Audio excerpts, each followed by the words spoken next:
So, my name is David Gageot. I'm coming from Paris. I'm a freelance there, and I'm a Java developer, but I also develop a lot of web applications, and I also love having to deal with raw machines, raw servers. And maybe 3 or 4 years ago, I started using the cloud really professionally. So I'm going to talk about the cloud platform today. Who's heard about the cloud platform from Google before? Okay. Who's using the cloud every day at work? Not Gmail, at work. Nobody? Who would like to use it or as a project to use it at work? No? So why are you there? Okay, so it's time to leave the room if you don't want to hear about Google Cloud Platform. Otherwise, you're in the right room. So what I'm going to do is we're going to spend 3 hours together talking about Google Cloud Platform. I'm going to show you mainly demonstrations. So I'm open to questions throughout the 3 hours. We don't have to wait until the end to get the questions. You can ask me any question anytime. So I'm going to show you lots of demonstrations. I've got almost no slides. So the thing is, some demonstration will fail. That's a fact. I've been doing a lot of demonstration on cloud technologies for like 2 years, and sometimes demonstrations fail. Because there are so many moving parts, so many things that you do not really control that sometimes it will fail. So I prepare my demo a lot to make sure that they won't fail, but it can happen. So sorry if it does, and I try to make my point clear anyway. So what I'm going to do is I'm going to show you Java application, web application, that I'm going to deploy different ways on the cloud platform, just to show you the different choices you've got, just to show you the easy solution or maybe the harder solution, and to show you what the advantages of each strategy. Also, what I want to share with you is real use cases, like how do you debug an application that is deployed on the cloud? What do you do with the logs, backups, monitoring, etc. So once again, feel free to ask questions anytime. Okay? Who's heard about Docker before? Okay. So some of you never heard about cloud, never heard about Docker. I hope you're just shy. Or maybe you don't understand what I'm saying because French accent. So I'm going to use Docker a lot because it's an easy way for a Java developer, it's an easy way to deploy an application on the web. I'm going to show you that Docker can be used on your machine, can be used on the cloud, can be used on any cloud, and Google Cloud is a good target for people who are used to work with Docker. Okay? So from now on, I will spend most of my time over there, making demonstrations. So just to show you, I developed a very small web application that is very useful, you will see. This application, I developed the first version, and I was in Montreal, in Canada, for a conference. I was getting a little bit bored, so I decided to create a web app where you can vote for carpets. So I was in a hotel, there was plenty different carpets, so I created a website where you can vote which carpet you prefer, and so I use this example a lot. So let's start my application. It's a standard Java application. So it started, and just to show you what it does.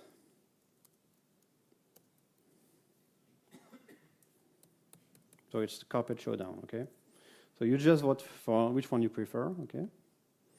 And there's a ranking that is updated real time. Very complex application. Okay, so this application I'm going to deploy on the cloud because obviously I will get a lot of users. I need to scale to a high number of users, concurrent users. So anyway, even if the application is simple, I hope it will help you to understand what can be done and what cannot be done on the cloud. Okay? So third thing is, I've been developing before the cloud. I've been developing applications that I deployed on my own servers.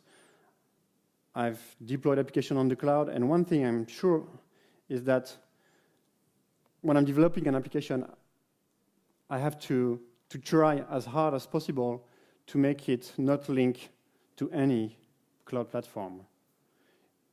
As soon as you make the cloud platform enter into your code, your architecture, it becomes more complicated to develop, to test locally, to change your mind. Let's say your cloud platform was nice on paper, but it's not nice anymore in the real life. It's more difficult if you use things that are very specific to this cloud platform. So here, I've got a very classical web application developed in Java with Maven, and it can run locally. You see, I just started my application locally. There is a main, and I just start the main, and it starts a web server, and that's it. So this is the perfect application that you can deploy on any cloud platform, because it doesn't depend on any framework, any complicated framework. It's just plain old Java.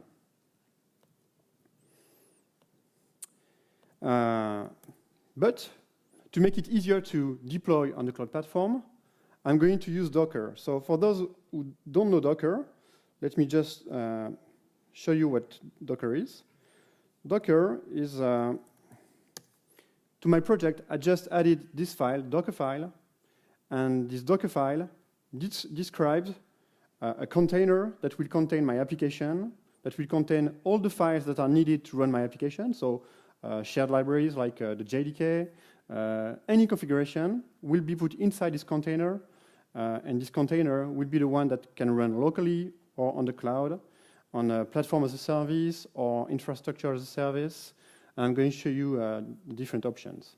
So if you don't know Docker, just compare it to a lightweight VM. It's not VM, it's really different, but I don't want to spend too much time on Docker. There's another talk on Docker. Compare it to a lightweight VM. I just install files into a container, and this container will be a large binary that I can just ship. I can just share with somebody, and that's it. In my application, in my container, I say that I need Maven and Java, and I just take all the sources for my application, put them inside a container, and I build the application inside a container, and then it should be able to run. So, for example, if I ask Docker to build my container from the current directory, it will just create a container, execute every command I put in my Docker file, and will create a huge binary that I can just run locally. I can run on any machine. I can run on the cloud. And the promise of Docker is if you package your application inside a container, it will run everywhere. Like Java, write once, run everywhere. Here it's write once, run on any Linux. So now that I've created my container, I can just run it. So I had Docker build, Docker run. And I just run my container, and it started on my machine. So it's really not different from launching the application with a standard Java command line. It's just that I described a container that will contain my application, only what's needed and everything that is needed. And this is something that I can deploy on the cloud very easily. I can test it on my machine just to make sure that it works. And it doesn't. In fact, when I start Docker, I need to open the ports that I want to make available on my machine, and then it runs. Okay. So same application, working outside of Docker, inside of Docker. If you want to know more about Docker, I'm sure there will be lots of talk about Docker. If you don't want to know more about Docker, you should, really. Every cloud platform now supports Docker, almost any cloud platform. And they do it not just because of marketing, they do it because it's easy for Java developers or to package your application, deploy it anywhere. Do you have questions about that? No? So now I'm going to really talk about the cloud platform. So to talk about the Google Cloud Platform, I'm going to show you the Cloud Console. I'm not going to go through all the options that Cloud Platform offers because it would be a little bit tedious. It would be too long. I'm going to focus on a couple of options. But when you create a project, this is the name of my project. When you create a project on Google Cloud Platform, this is what you get. So you've got statistics on your running machines. You've got the list of your machines. Here it's VMs that are created on my project. And I've got different sub-menus, whether I'm interested into storage or computation, monitoring, API permissions, etc. So it's very user-friendly, and we'll see a couple of options. So one thing that I'd like to show you first is Compute Engine. Who knows about Compute Engine? One? Okay. Who knows about EC2 on Amazon? Yeah, a little bit more. So it's the same. Basically, it's the infrastructure as a service. So infrastructure as a service, Google takes care of creating the VMs, standardized VMs, and you take care about installing everything you need inside the VM. You install Java, you install Maven, you install whatever. Inside the VM, you do it yourself. And once they started the VM for you, they won't touch it anymore. You just have a VM, and it's running. And if it fails, you need to restart it. If you want to back it up, you need to back it up. If you want logs, you need to configure logs. So it's really the infrastructure as a service. So it's the simplest thing you can do, simple thing that they can provide to you if you're going to go to the cloud. So you've got lots of work, but you have full control. So to create VM on a cloud platform, it's very simple. New instance. I'm sure, yeah. You give it a name, like Hello DevOps. Yes, okay.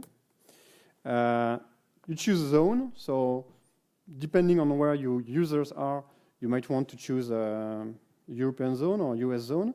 And then you can choose the type of machine. So there's different type of machines, from the smallest to the largest. So I can choose 32 cores or I can choose a 1 core. Different options, like you find on Amazon. And then you choose the disk, and you've got lots of other non-standard options that you can choose. But let's create a VM. What's interesting with Google Cloud Platform is everything you do on the console, you can do on the command line or through a REST API. So if you're a fan of scripting everything, you can use the API. So it can be Bash scripts or REST API scripts. So everything that I've done on the console here, I can see the command line equivalent by clicking on this button. So it's really nice. When you start with Google Cloud Platform, it's really nice to just click on buttons, check boxes, and then you say, okay, but show me the command that I need to run on my terminal to create this type of VM. So then you can start tweaking the options in the terminal, because nobody wants to spend too much time on the graphical console. But at the beginning, it's easier to start with. So I can see that it's going to create a VM for me. I can have the REST equivalent. So if if I do a HTTP post on this URL with these options, this payload, it will create the machine. So let's click on create. So it's going to create a machine for me. So really, it's going to create a fresh VM instance. I didn't select the operating system. So the default is Debian, but you can create Ubuntu, Debian, Windows. You've got lots of choices, and it will create the machine. So usually it's quite quick, but sometimes it can vary. Let's do a refresh to be sure. Okay. So most of the time it's very quick, and when I do demonstrations, it's slower. I guess that's life. Hello Devox, here it is, okay? Here's my machine, Hello Devox. And what's very nice about the Cloud Platform is I can SSH directly from a browser. So if I've got a small PC, I can do the development through my web console. It's not too difficult. And here it is. My VM is created. SSH is running, and I connected in less than 1 minute. So this is one thing that you realize with a Cloud Platform if you decide to give it a try. It's really fast. So creating new VMs is really fast. The machines are fast. The performance of the machines is really stable across time. I've just finished a 18 years long project where we deploy a financial application on the cloud platform, and the performance is really, really stable. Whether I've got a small machine or a large machine, I don't really realize that I'm running inside a VM. You know, on some cloud providers, you can really see that you're running inside a VM, because if somebody is using the same hardware as you, your VM is slowing down or the network is slowing down. I mean, it's a nightmare. I don't know how they do that, but they really manage to isolate you inside a VM with almost constant performance. That's really, really nice. And if you tried infrastructure as a service before and you say, okay, no, I don't like it because it's not stable, I prefer bare metal, and I prefer to install my own VM, maybe you should give a try to Cloud Platform, because nobody wants to create VMs. Nobody wants to learn about hypervisor or whatever. It's easier to just create new VMs, stop them, delete them, clone them. Talking about creating VMs, pricing options is quite simple on Google. There's a fixed price per minute per type of VM. And the more the VM is up and running, the less you pay. I mean, the less you pay per minute. So this is what they call sustained use or something like that. That's very interesting, because you don't have to know in advance that you're going to use a lot of machines. You just use them, and if you use them for a long time, it will cost you less. So there's no upfront. You pay only for the first 10 minutes, and then it's per minute. So at Google, they've got lots of demonstrations on how easy, how better their pricing model is, because they can show you that with other cloud platforms, you tend to use less machines for longer times.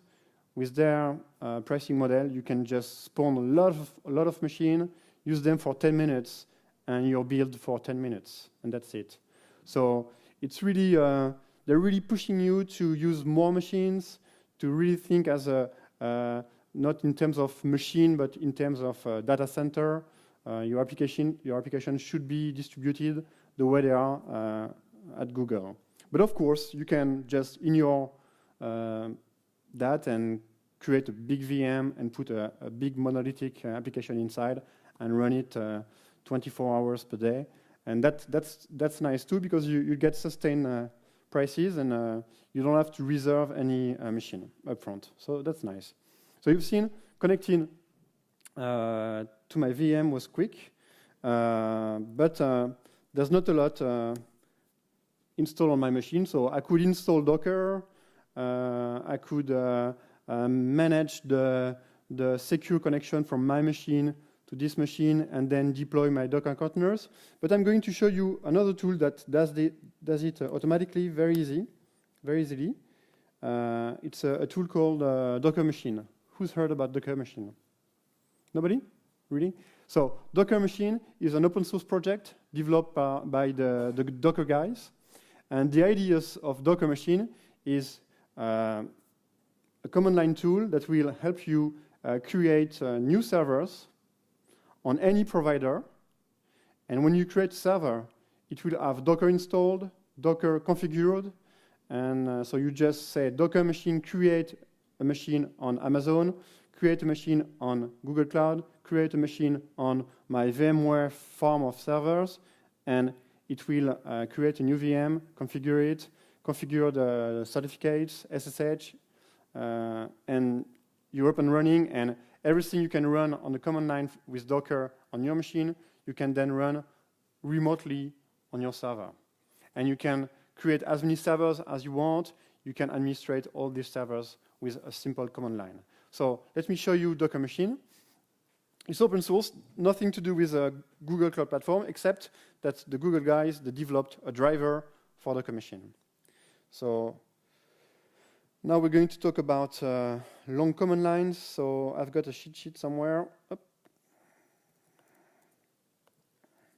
So what I'm going to do is I'm going to use Docker Machine to create a machine using the Google driver on my Google project. I'm going to create a machine in Europe, and it's going to be one CPU machine, standard machine on Google Cloud. So Docker Machine is sometimes quick, sometimes not. Let's try. So it's going to ask for my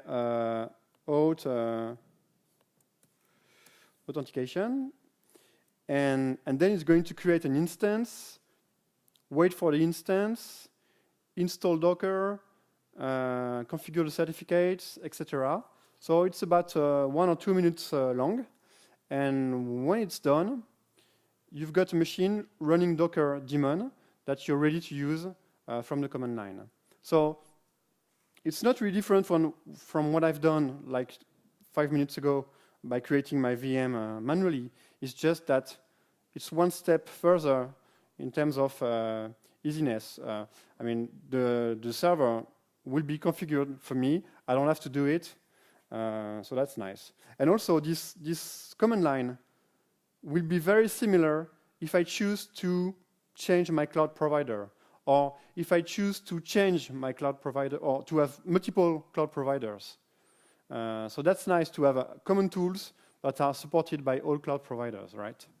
Because you don't want to be stuck into a provider, and you don't want you want to be, in that situation where you're not happy with what you're running in production, but it's too complicated to get out. So using tools like that are working on different cloud providers is good. So it's taking a little bit longer than expected. Let's give it maybe 1 or 2 minutes. Otherwise, I've got to back up.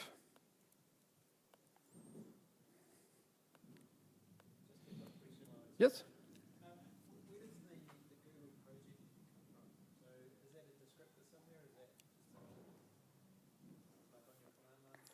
Yes. So what you're saying is, where does the Google project come from? This one? So when I show you the console here, I show you for a specific project. I've got many projects, and I can create just a new one, like this, and it will take 2 or 3 minutes to create it. Okay.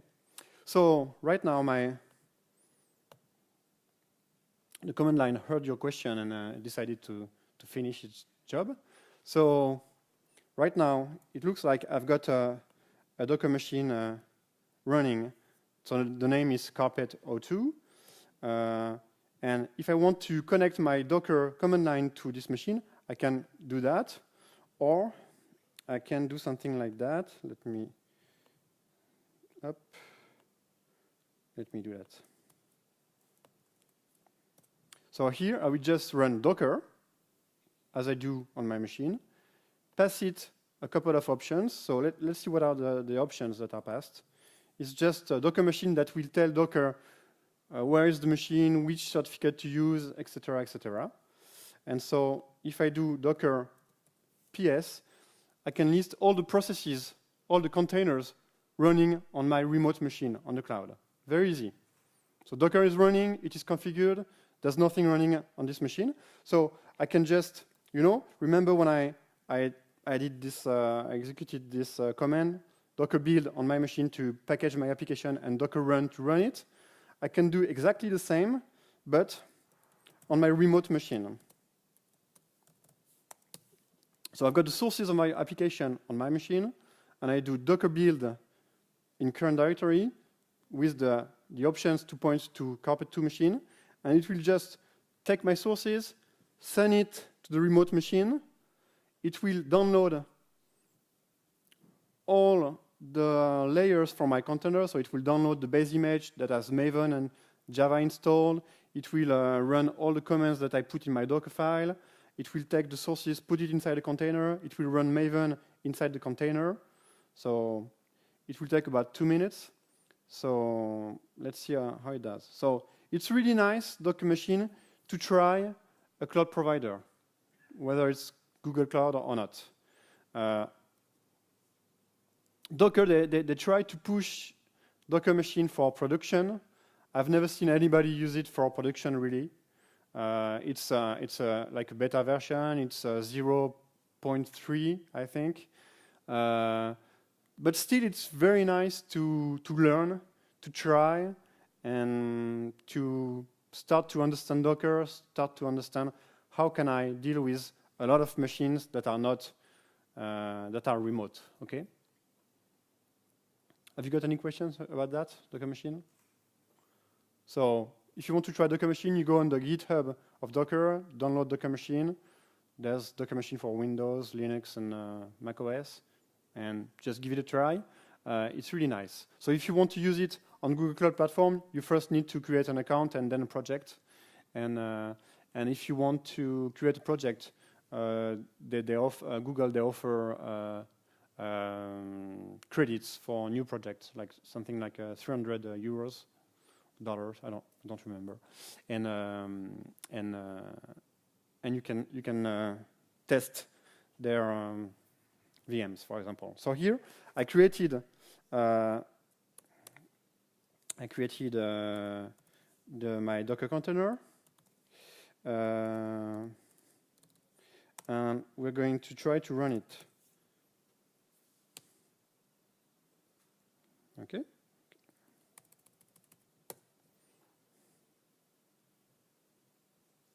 So if it worked, anybody here should be able to have access to my machine because it's in the cloud. So let's see what the machine is. So let's close everything. We don't need that. Let's go to the right project. It will be better. Let's look at my Carpet 02 machine. So it has an external IP. And if I click on it, it should open a Chrome tab.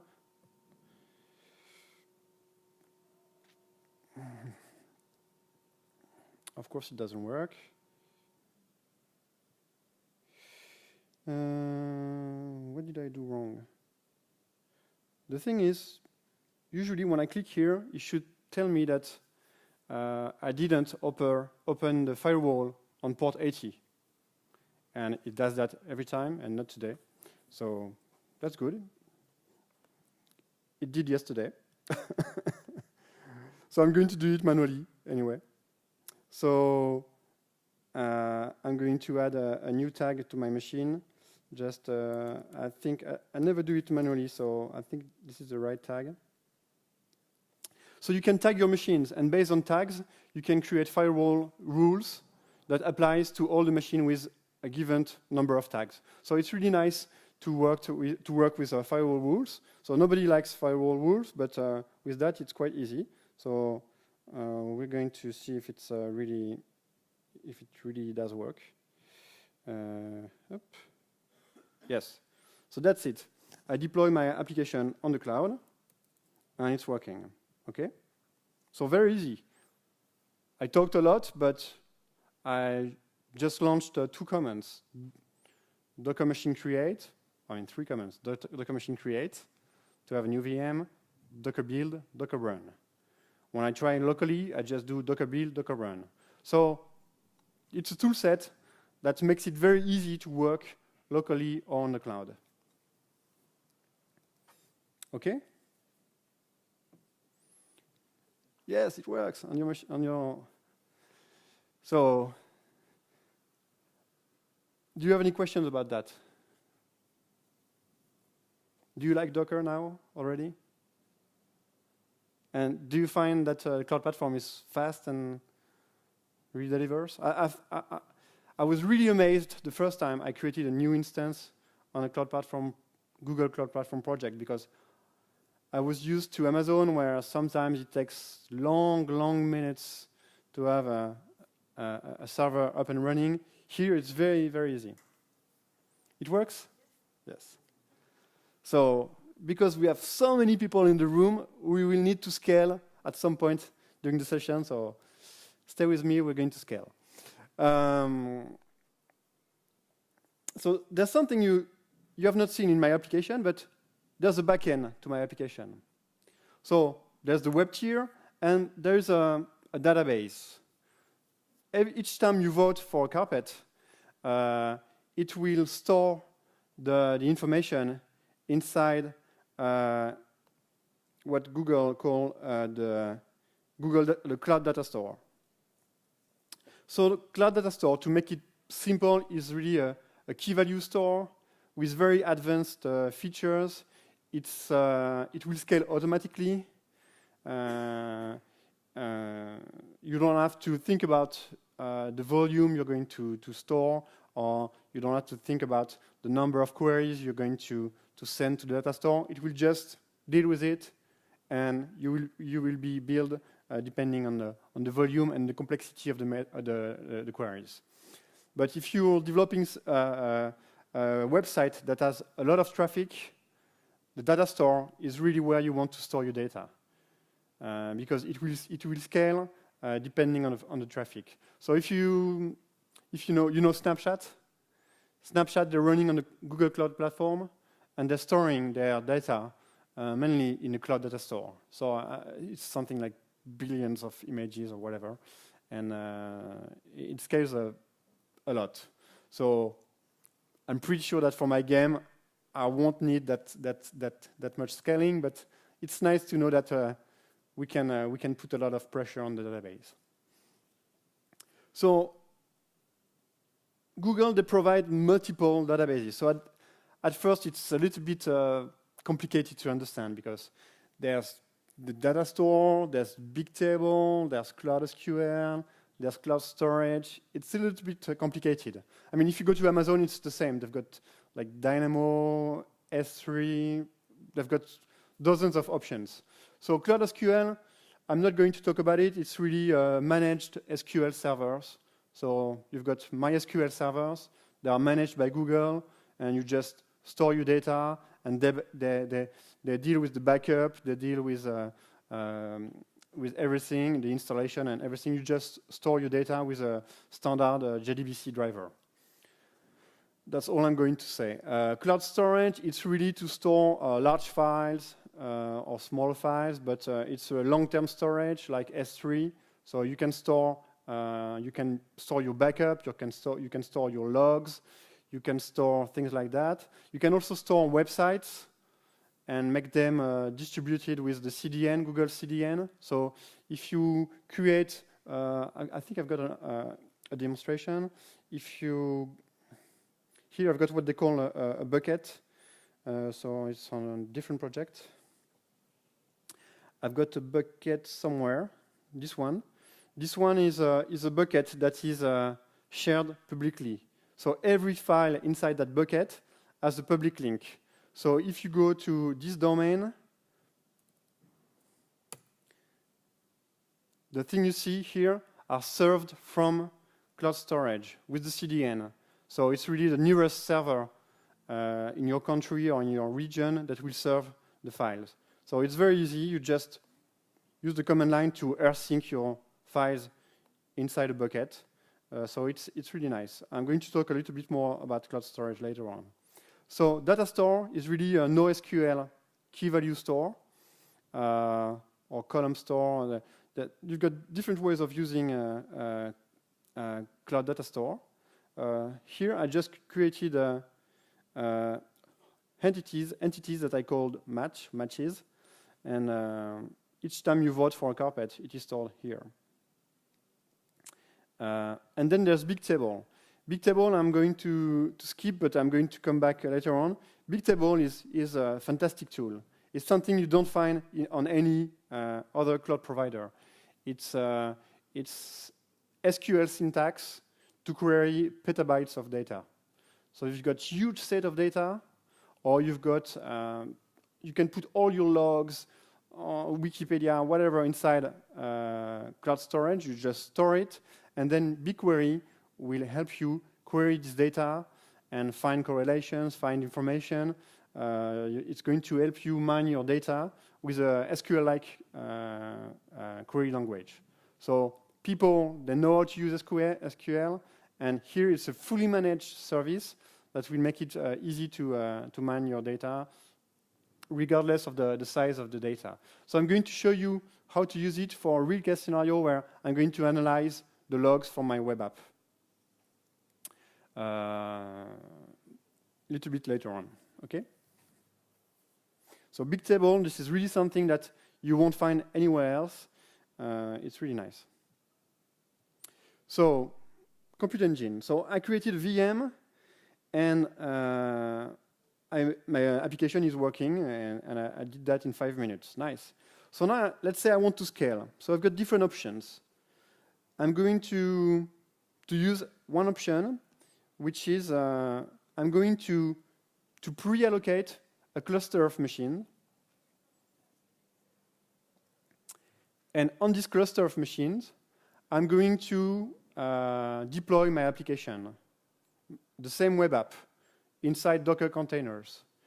But I will be able to choose how many containers I start on my cluster, and I will be able to load balance the traffic between all these instances. So this is called a container engine on a cloud platform. Container engine, it's really when you want to deploy multiple applications that can be composed of multiple containers, so microservices that you want to embed into multiple containers that you want to run on your cluster. So this is very easy to do with Container Engine. It is using a tool called Kubernetes. I don't know how to say it. It's a Greek word anyway. So Arun is talking about Kubernetes in the other room. It's an open source project led by Google. There's a lot of people who joined the project, like IBM, VMware, I think Red Hat too. Lots of people, because they want to develop something on top of Docker. Docker is nice to start a small application like this on one machine, my machine or a cloud, but what if I really try to decompose my application into microservices? What if I really need to orchestrate that on a cluster of machines that I host on the cloud or that I host on my own servers? Kubernetes is here to solve this problem. So let's say you've got a cluster of machines in-house or on the cloud. You just install Kubernetes on all the machines, and then you just need to describe your applications. Okay, my application is composed of one container, and I want to deploy it on a cluster. Or my application is composed of 5 web containers and 1 load balancer and 1 database, and everything is deployed on the cluster. And they are connecting one to the other, and there's a backup, etc., etc. So you can describe your application in terms of Docker containers, and you can describe how many containers you want to be deployed on your cluster. You just tell it to Kubernetes, and it will make sure that the number of containers you've asked are really running.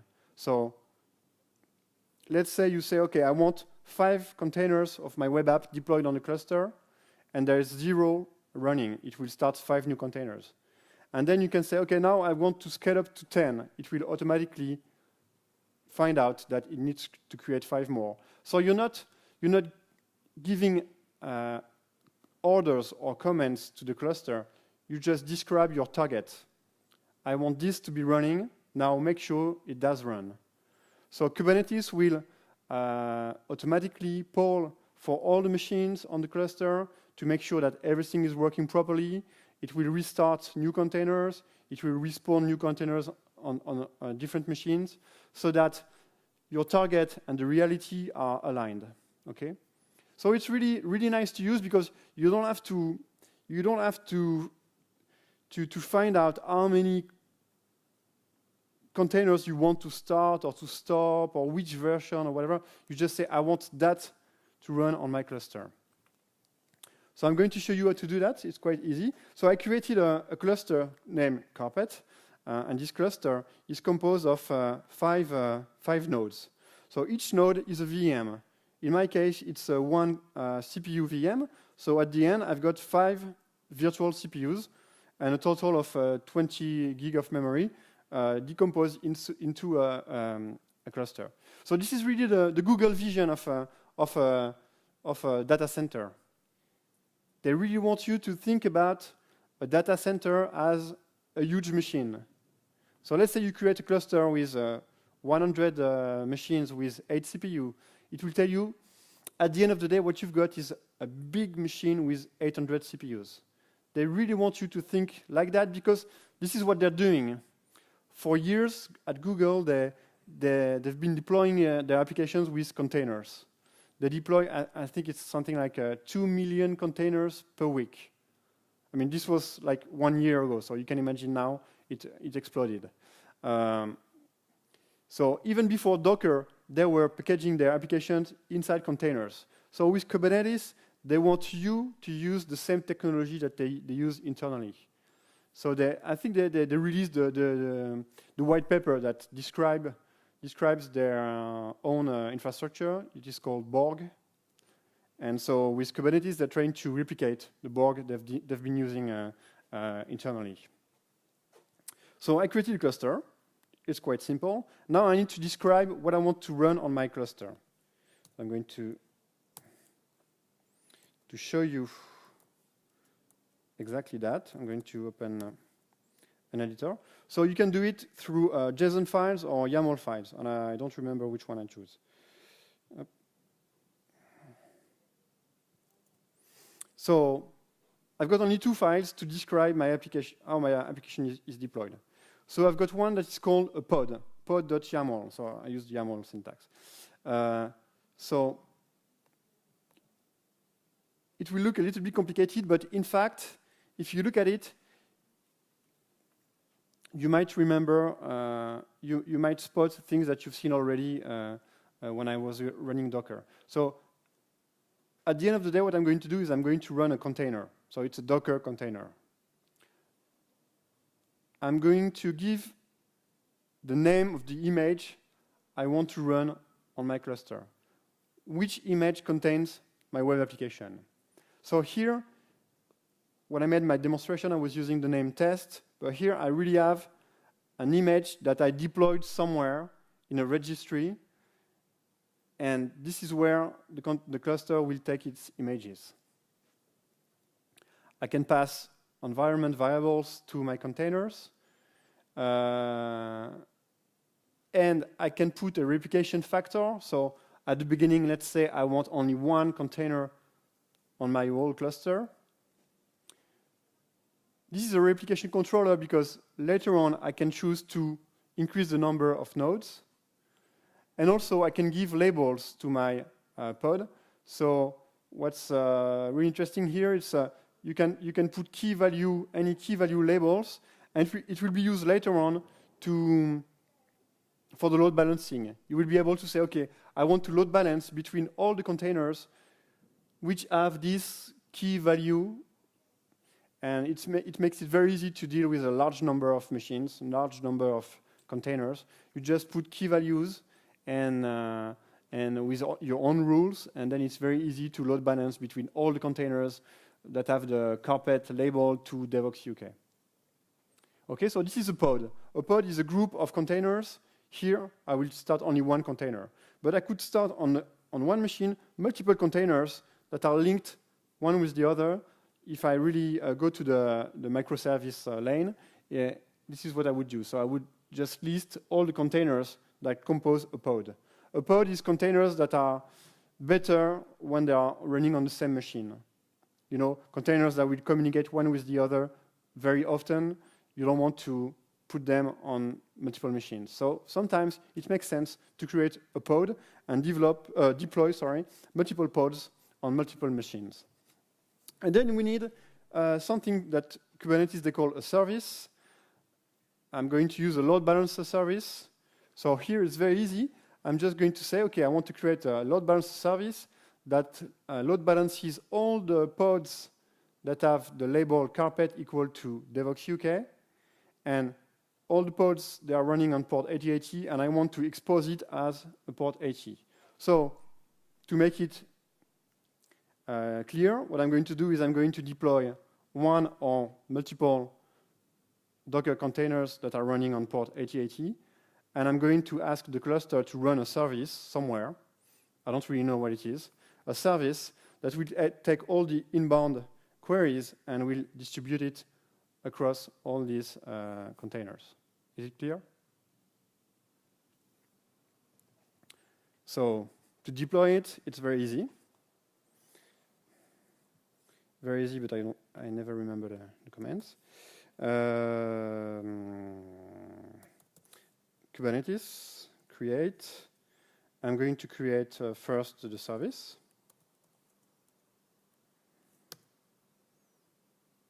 Okay. Try again.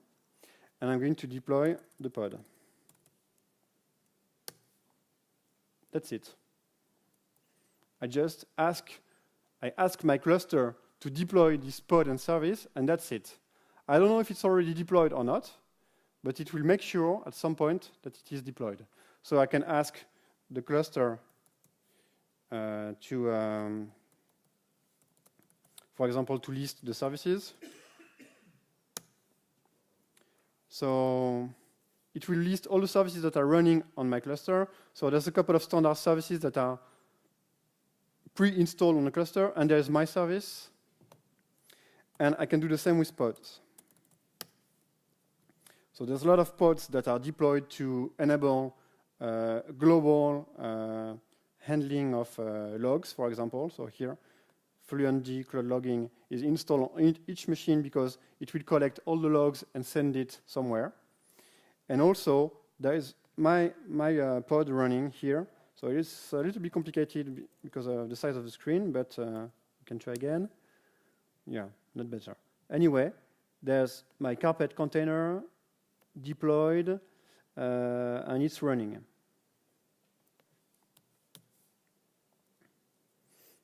Okay, so I should be able to reach it from the internet.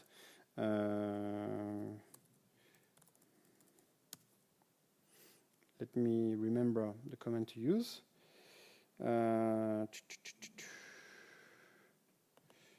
I'm just going to list the forwarding rules because the traffic that will come to my cluster on this address will be forwarded inside the cluster to the service.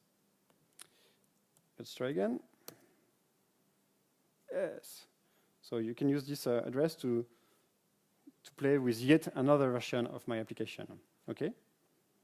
So same here. If you've got a cluster running, it's very easy to deploy your own containers. And then you can start combining multiple containers into pods and combine the pods.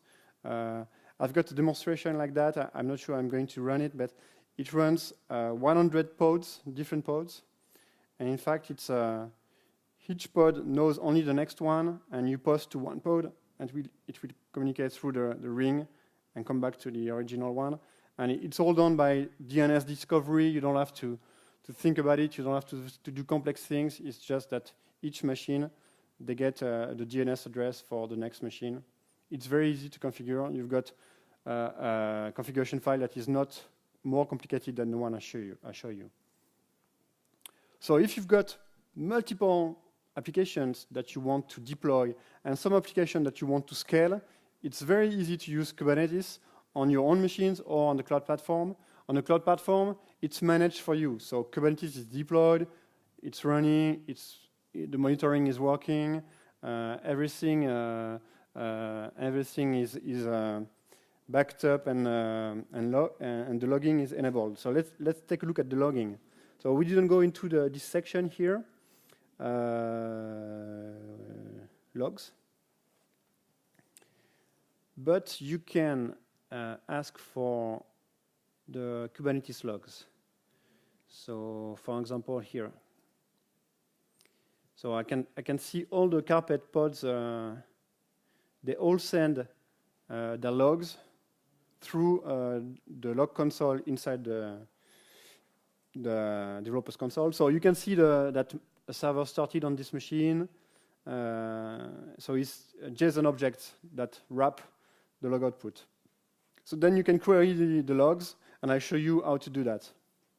So it's really one step further than the infrastructure as a service. Is like the cluster as a service. You describe your target architecture, and it will make sure that it will always be up and running.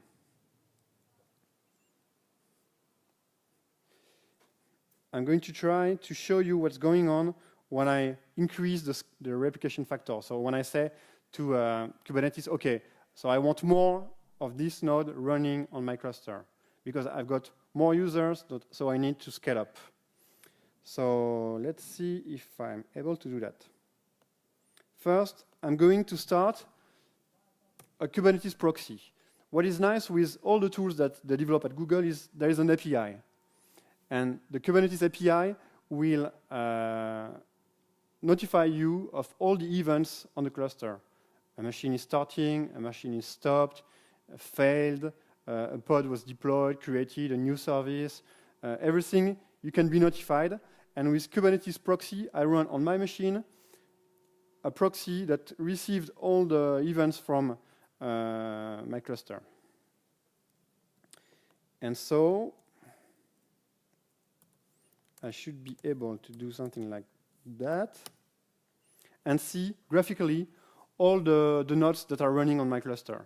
So you see, when I run the command line Kubernetes get pods and get services, this is what I saw, but I can see it also graphically. And what we're going to do is we're going to ask Kubernetes to scale my application. And we'll see how it does. So I'll just say Kubernetes scale replicas equals 4 of my pod carpet, and boom, it's scaled. I can try to come back to 1, and it will stop the nodes. And the load balancer in front will be automatically notified, will automatically redirect the traffic to all the nodes that are available. Very easy. Still, it does not do automatic scaling. See, you've got a cluster with 1,000 machines, and you've got a lot of users coming to your service. It won't do automatic scaling right now out of the box. You need to do it yourself, but it's possible because you've got an API to increase the scaling factor, you've got an API to decrease it, you've got the logs, and you can link one with the other, and that's it. You've got something that will scale automatically. But one day they will do it automatically on Kubernetes, not now. But it's very easy to scale one or more applications. You can work with labels if you struggle with the number of containers you've got, and that's it. So if I go to my website, in fact, the traffic is splitted among all the nodes automatically. So this is Kubernetes, and it's really nice, really, really powerful. They're planning to release version 1 in July in Portland, I think. So it's open source.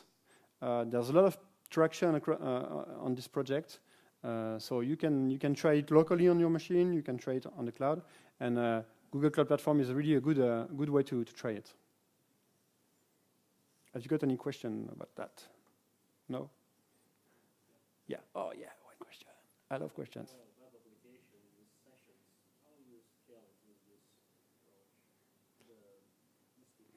approach? Yes. So here what I'm doing is how do I scale and how do I deal with replication of sessions? So here I've got a web tier that has no session. Okay. So the state is in the database.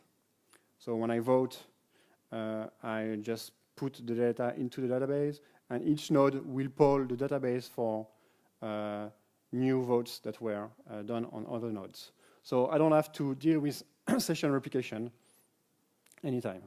And in fact, I don't think there's an option to replicate the session in Kubernetes, because you shouldn't do that anyway. Nobody does that anymore. I mean, yes, all the web application servers in Java world, they do that, but it's not really something you should do. Not in the microservice world. So you would say me, oh yeah, but I want to do that. I'm pretty sure you can deploy JBoss or Tomcat with its own replication system on this cluster. But Kubernetes makes it easy to do it natively. So you just create a service that will distribute the traffic across all the nodes. Sticky sessions is really something that nobody's using in the real large web applications. Maybe you don't agree with that. This is what they choose to do. Does that answer the question, or yeah? Yeah. No, you were expecting something else, or? So basically, your application should handle that. Yes, basically, yeah. By putting the state in the database, or by having the nodes communicate one with the other. I'm pretty sure that they will have at some point, or maybe there is already like sticky session somewhere, but that's they won't do more about replicating the session. It's not their job.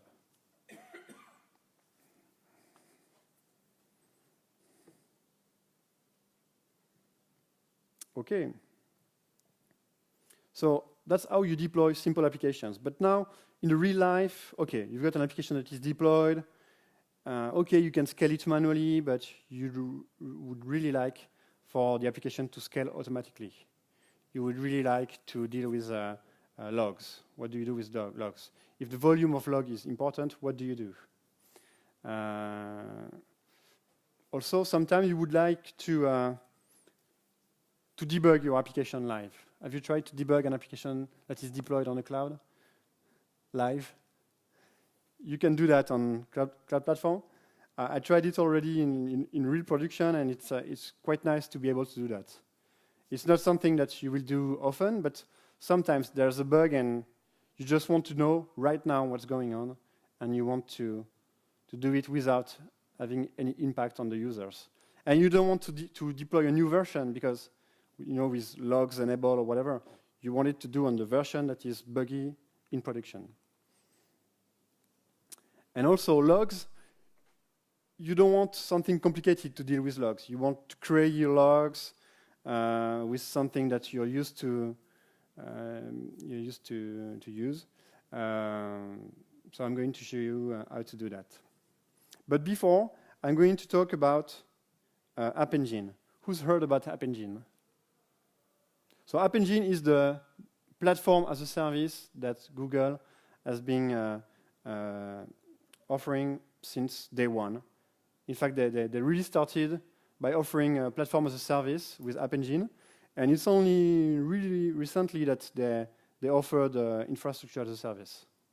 Because at Google, they really think that the cloud should be platform as a service, but their customers, they say, okay, but we're not ready for platform as a service. We want to manage our own machines. So they created VMs. I mean, internally, they don't use VMs almost at all. But they created VMs for the customers. And now they're trying to make the infrastructure as a service and platform as a service worlds merge into what I've just showed you with Kubernetes. Something where you can create a cluster of machines, but it's not you to install the machines, to deal with load balancing. It should be done by the cluster. So App Engine. App Engine, it will scale your application automatically. If you've got large number of users, it will scale your application. The data store that is behind will scale automatically. It is able to distribute all the static files to CDNs automatically. It is able to scale down when the number of users decreases. So it's really platform as a service. You don't have to install anything on the servers. You don't have to monitor the servers. It will be monitored for you. You don't have to patch the servers when there's new security problems. It will do it for you. So this is App Engine. And very recently, they announced that they would support Docker on App Engine. So you can take any application and package it inside a container, deploy it on App Engine, and it will scale it for you. So this is really nice, because before that, you had only a couple of runtimes that would run on App Engine. So there's Java runtimes, like it's a servlet runtime with Java 7. They don't support Java 8. You cannot spawn your own threads. You cannot write on the file system. There's a lot of things you cannot do for security reasons, because what they will do is they will take your code and they will make it run inside their own containers on their own infrastructure. So they don't want your code to take a look at what's going on the other machines. So it's really a sandboxed environment that is very, very complicated. But it works. It works on Java. It works on the announced PHP like yesterday. It works on Python. It works on Go. If you like Go, deploying Go applications on the cloud with App Engine that will autoscale, it's really, really nice. But here people are mainly interested in Java, so I'm going to show you how to deploy a Java application on App Engine. So it's beta. It can fail. It will be slow to deploy. They know that. They're working on it, and this is why it's still beta. Okay. And after we deploy, I think we're going to take the break. So one thing nice with Docker is I run with Docker on my machine. I run on a single machine. I run on a cluster, and I can now deploy on App Engine. So I will use the same Docker image. Just need to remember the command files. The command files, they always change, but the Docker image is always the same. So what I did is I just added one file to my project. I just said, okay, it's going to, this is an App Engine description file. It can be much longer.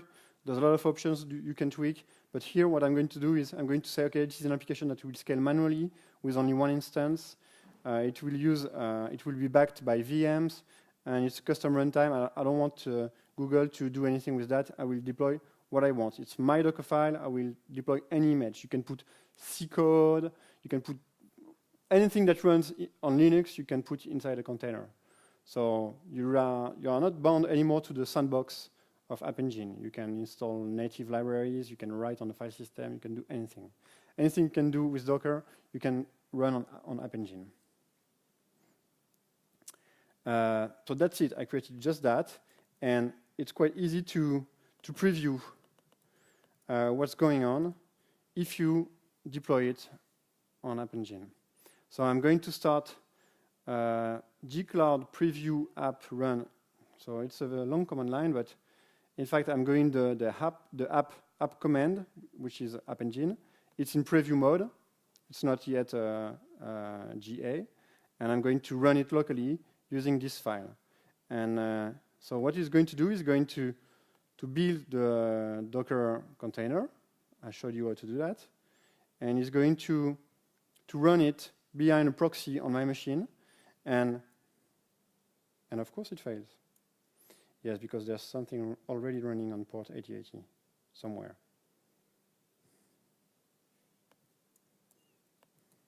Try again. You know, when I prepare the demonstrations, I'll stop the services and I try the command lines. And when I'm live, of course, it doesn't work. No, should be okay.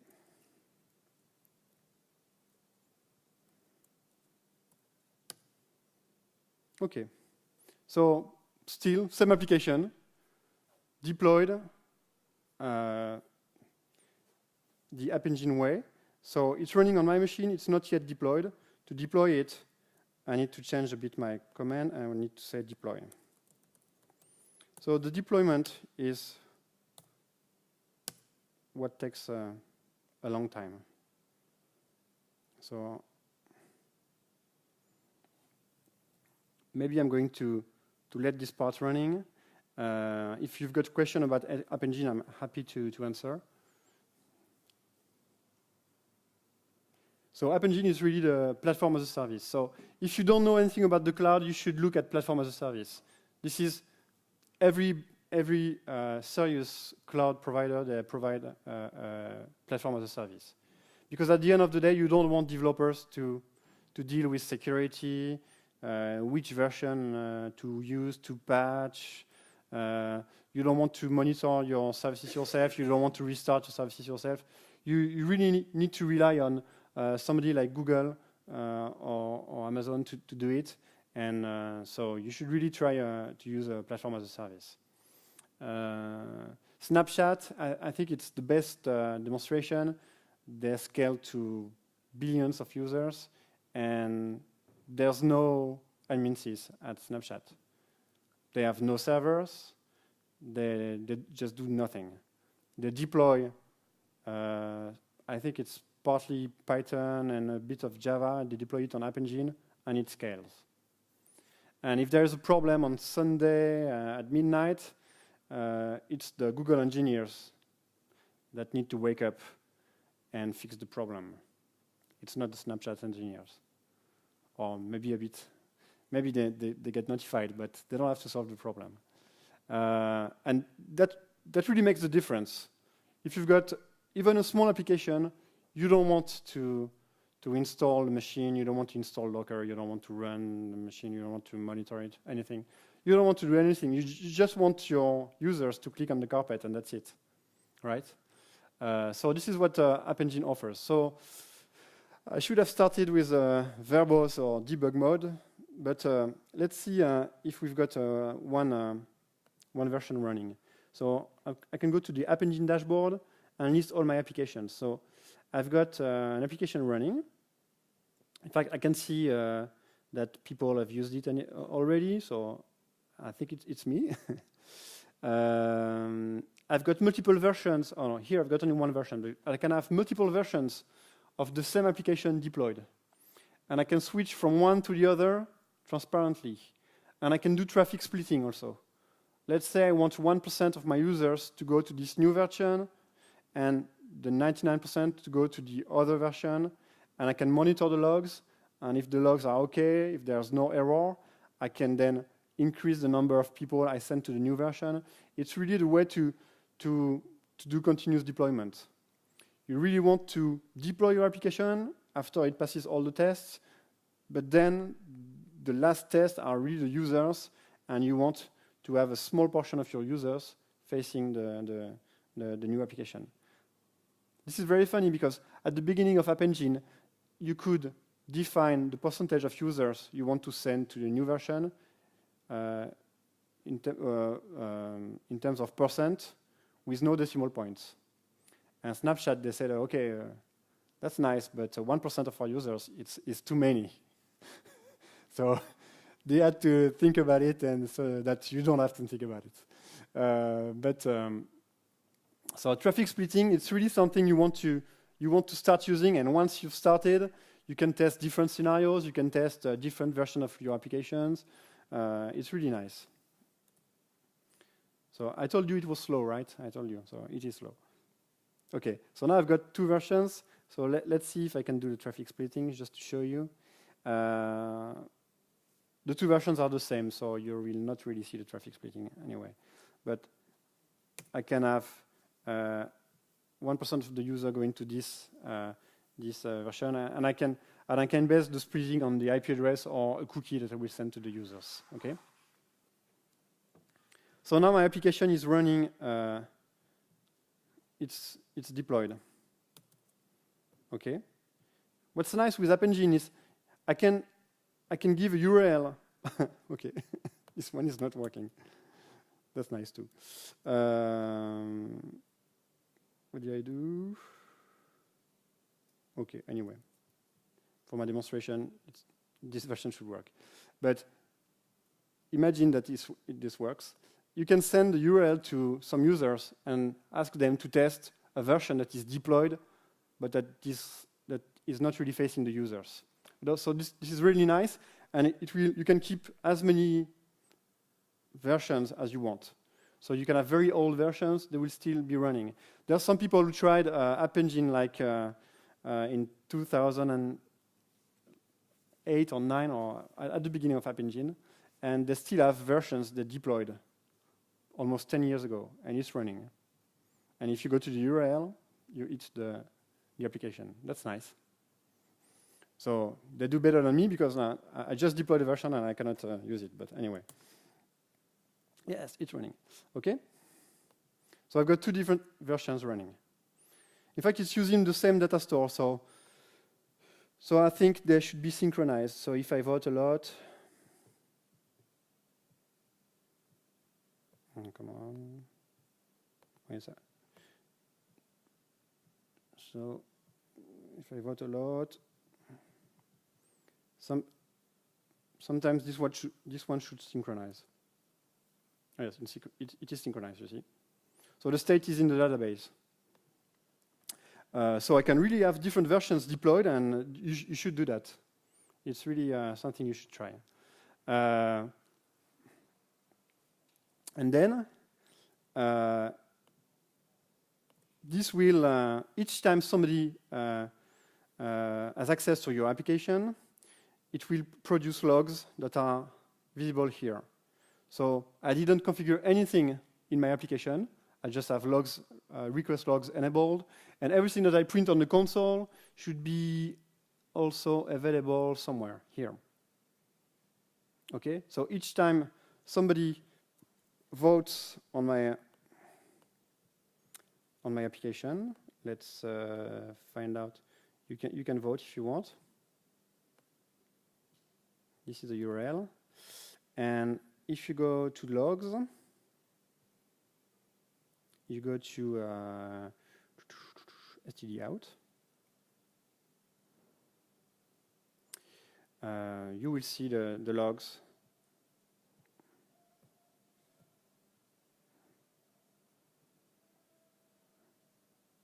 Did you see more logs? Yeah, I think so. No? Let's try to do that. No. Yes. Yes, there are more logs. Okay. So if you got lots of users, this interface is not really something you want to use. It's good because you can see what's going on. You can see the request. You can see if there's any error in production. So you will see all the page not found or the server errors right here. You see the HTTP error code here. But if you want to analyze your logs, and there's a huge volume of logs, you've got different tools to do that. So if you want to come back after the break, you'll see how to analyze your logs, okay? So the break is something like 30 minutes, I think. So I hope you'll come back for the logs.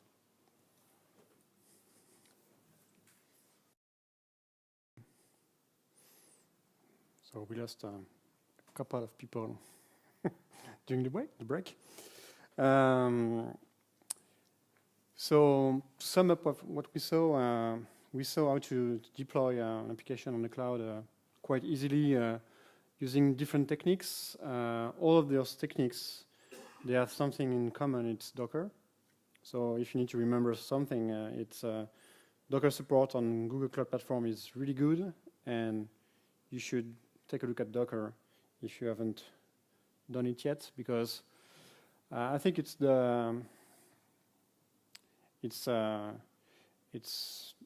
I won't say it's the future of deploying applications, but I'm not sure. But I think it would be a very important technology in the coming years. So whether it's Docker or another container technology, and things like Kubernetes, where you can deal with a whole cluster of machines where you deploy only containers. I think it's something that you should really look at, and it's going to get a lot of traction. Whether you run it locally on your on-premise machine or you run it on the cloud. So I showed you how to deploy an application, but after you deploy an application, there's plenty of things to do. So I showed you how to scale up your application, but there's also one thing that you almost every time want to do is you want to analyze logs. But before you analyze logs, you want to collect them. You want to store them. So, for example, I showed you the log console in App Engine, where you can see all the request logs and all the system out logs. So, just to show it again, here I can take a look at the request log, and I can look at std out logs. So in my application, I just print out or use a logging framework to log information. I can list them, search them. So it's good to have a quick feedback of what's going on in production, but it's not something, this is not the kind of interface you would expect to analyze tons of logs. Just to make sure that it works, I'm going to activate live stream, and I'm going to vote for a couple of carpet. And it should, yes, it should refresh. Okay, so it really works. So each time I click, I've got a new line here inserted in my log. Okay, oops, sorry, this is not what I wanted to do. So what do I do with these logs? So if I go to export, I've got different things that I might want to do.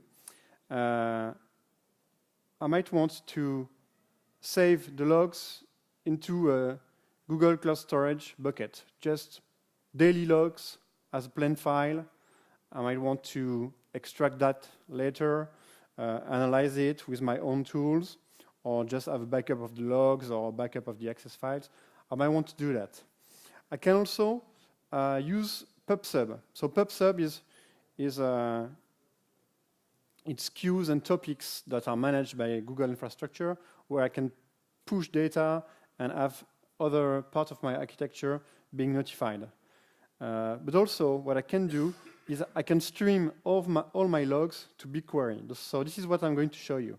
So what I said, I asked App Engine to export all the log sources to this bucket in BigQuery, and it will allow me to query all the logs in real time as they come through the application, from the application. So let me show you BigQuery. It's really nice. So BigQuery, I can see all my logs here. So I don't know if you can read it, but so there's the request log from today. Yeah, today.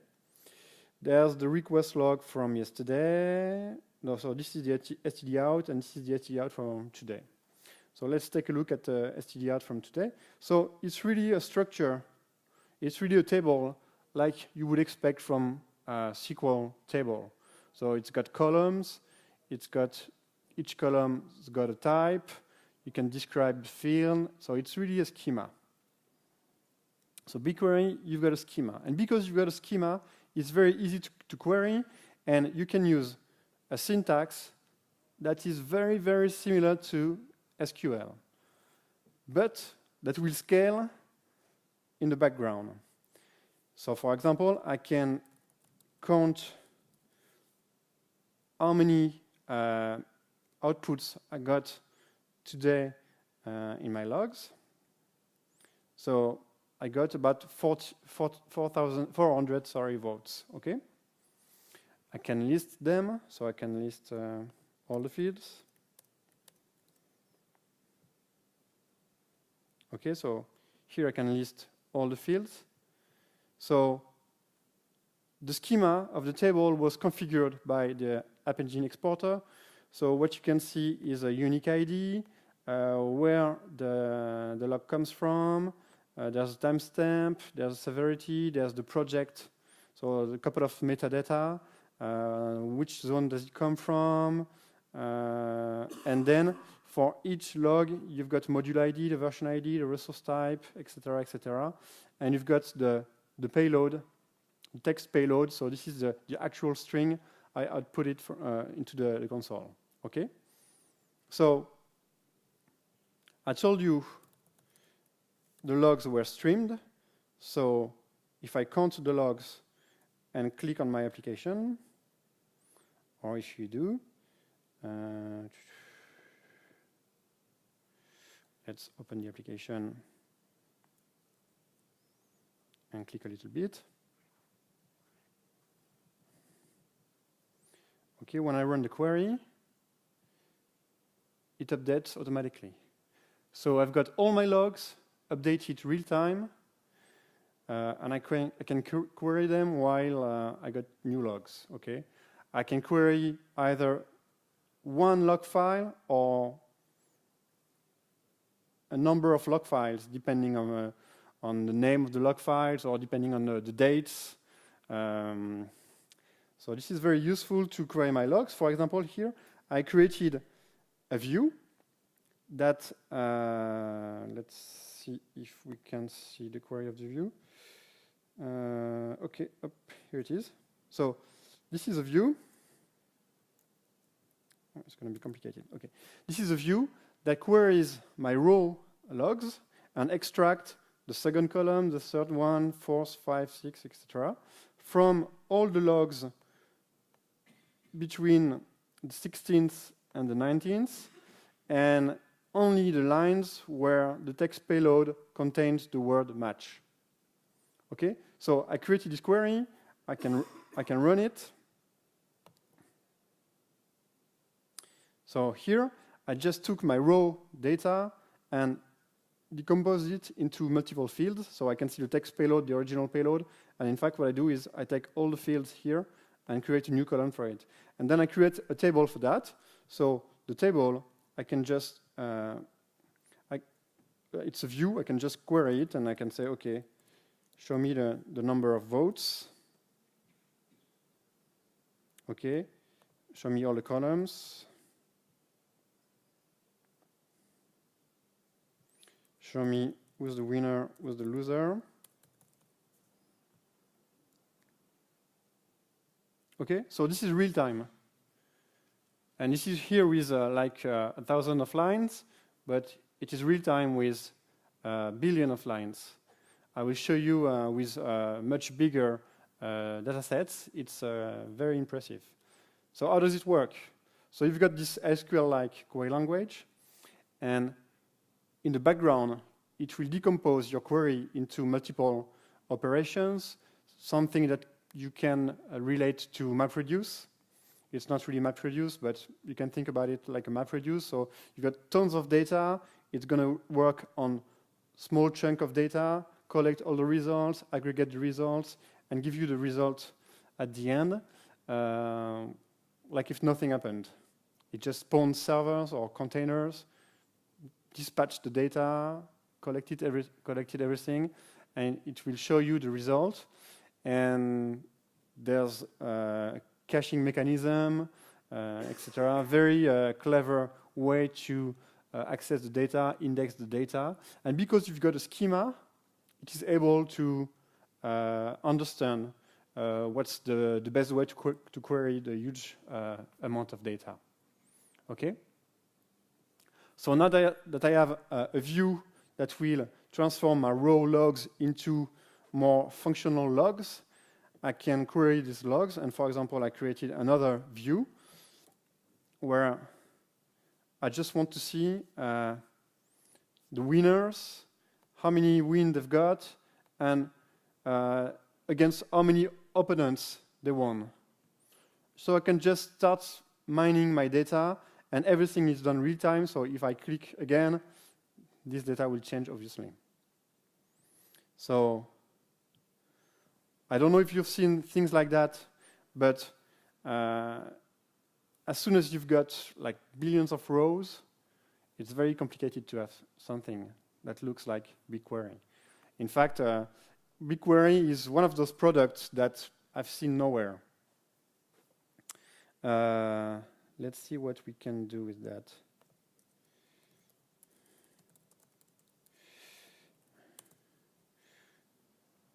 Okay, so here I can activate real-time validation, and it will tell me how many the amount of data that it needs to scan, it needs to process to give me the information. So in my case, my logs are very small, so not a lot, because the winners table is very small. If I look at public samples like the GitHub timeline, so it's every event you've got on the timeline for every GitHub project. Okay, so I can query it. So how many events do I have? So a lot, 6 million, okay? I can have like 1,000 of those events. Here they are, okay? I can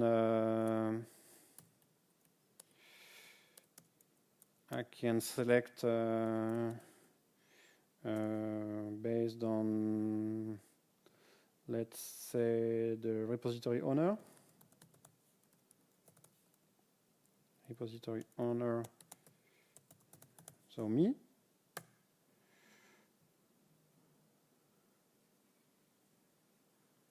Okay. One. It's a bit longer. Okay.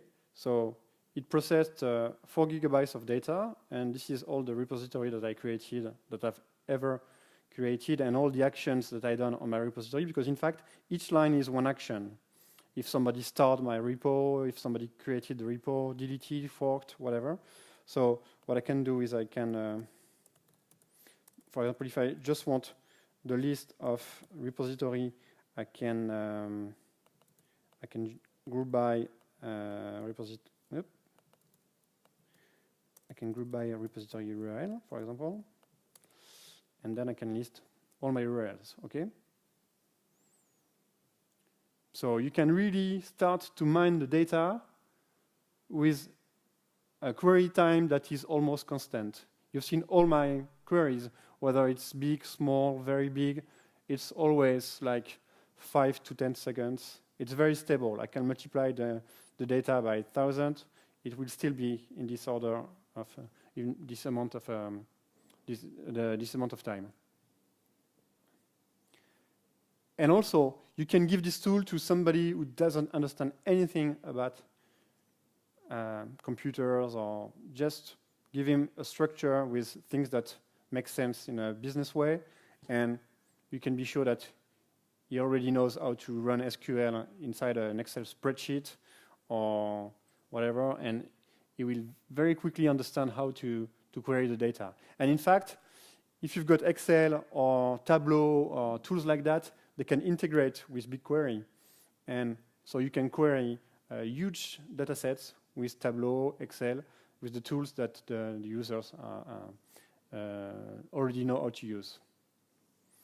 And it's all managed by Google, so you don't have to think about how many servers, the volume of data. If you don't query, you pay for the storage, and if you query, you pay depending on the size, the amount of results. So this is why this is a good security to always limit to like 100 or 1,000 results until you really know what your final query is, because otherwise your users can just query thousands or billions of data without even thinking about the price, because it's so easy Just query, query, query.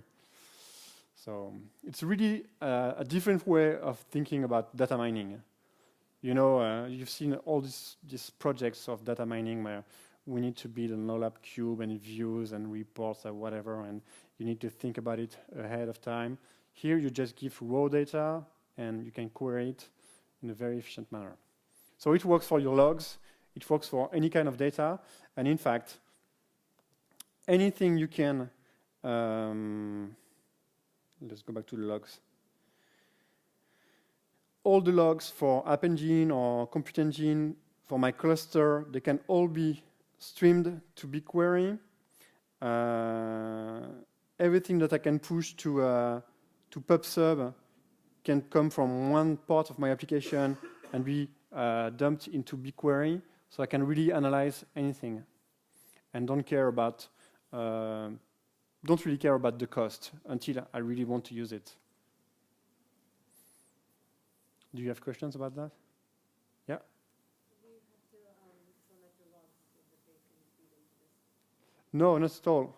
So yes, to make it really clear, I'm going to show you my application code. The application looks like that. Let's open IntelliJ. This one. Okay, so what I've done here, I log any string. So here is the string, like that, with the information I want to log. I just print out or use a log framework, okay? I just print out. So this is my application. And then from the project configuration, I just ask to export all the sources, but I can say export the std out or std error or the syslog or the recurse log. I said all the sources. So it will just take all the outputs from those files or console, put it into BigQuery with the format I used, any format, just plain strings.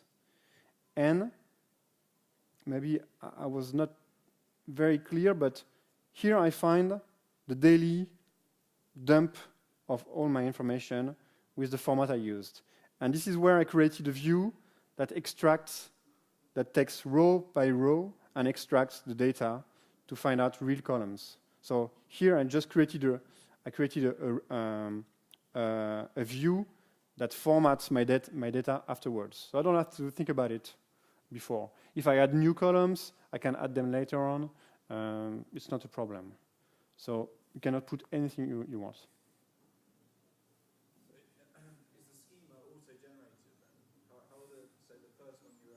The first one was set up by Cloud Platform. When you click on Export App Engine Logs, it's a standard schema with the ID, the date, the module, the project, and the raw log. So you can also import files like CSV files. Sorry, CSV files. You can export. You can import JSON files. You can choose your own schema and create a table with this schema, or you can take a table that has a very basic schema and then extract the fields to create a new view that will be easier to query. That's what I've done, and it's really easy to do that. Because, you know, as in SQL, a query can be transformed into a view or another table. So you can start from a table, put it into another table, and at the end, you've got something that you are comfortable to query. These two are only views, and that's it. So here the schema was deduced from the query. Here the schema was imposed by App Engine. But I can create a new data set. I didn't do that for a long time, so I don't remember how it works. I can create a new file, a new table. I can select the data. So CSV, JSON. I can take it from a cloud storage, from a backup. I can back up anything and import it into BigQuery and start to analyze things. And then when I'm done, I can specify the schema.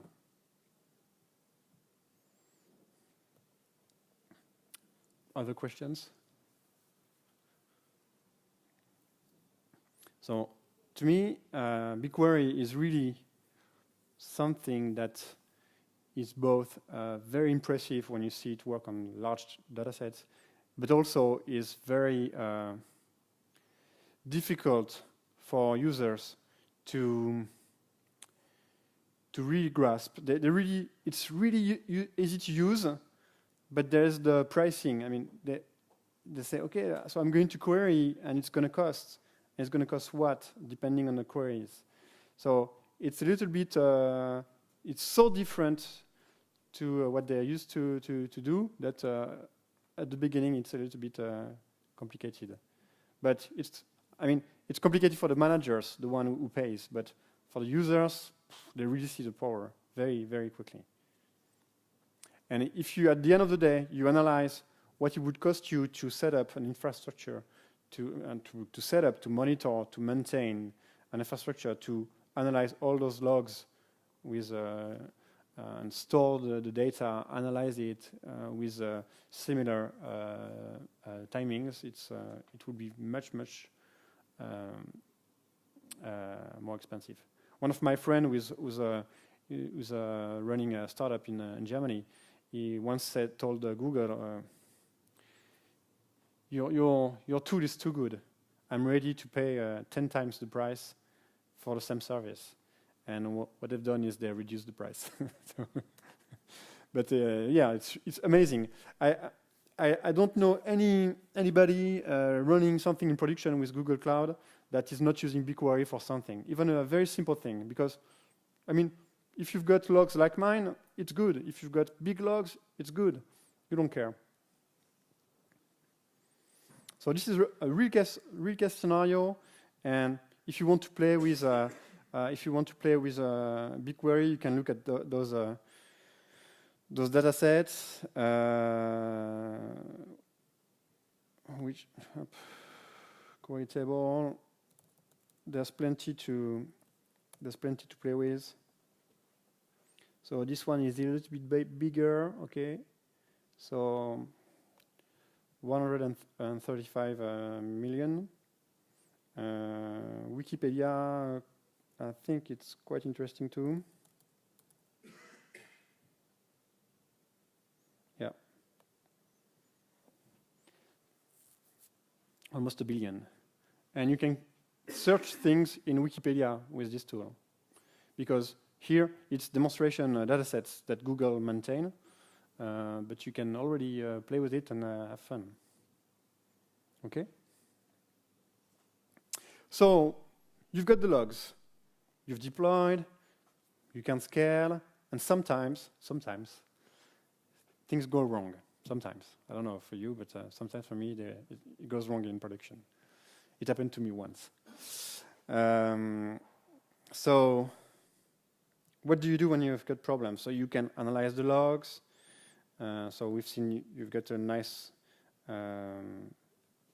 tools to analyze the log either in direct or in retrospect. But one thing that you can also do with whether you deploy your application on Compute Engine, so the infrastructure as a service, or App Engine, the platform as a service, you can debug your application live.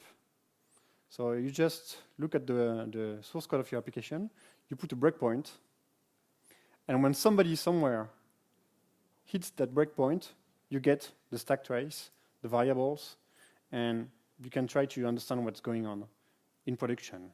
It has almost zero impact on performance. If you've got thousands of users hitting the breakpoint, only one of them will trigger the breakpoint and will show you the variables. And it's very easy. Let me show you. I've got here the somewhere the source code of the project I deployed. You see? So this is the exact same source code as this one. Okay, the exact same source code. So my source code, I deploy it on GitHub, and what I've done on my console is I synchronized the GitHub to with my project. So here I just select in between Bitbucket and GitHub, and I say, okay, this is my project, let's authenticate, and now Google knows my source code and can provide me with a UI to set breakpoints. Let's try it. So we're going to make it an interactive game, otherwise you're going to sleep with my accent. So source code. Yep. SRC. So this is Java project. So we've got hundreds of folders until we get to the main point. Okay. So this is the source code I just showed you. Not really this one. I wanted to show you where the log trace is. So this is this one. No.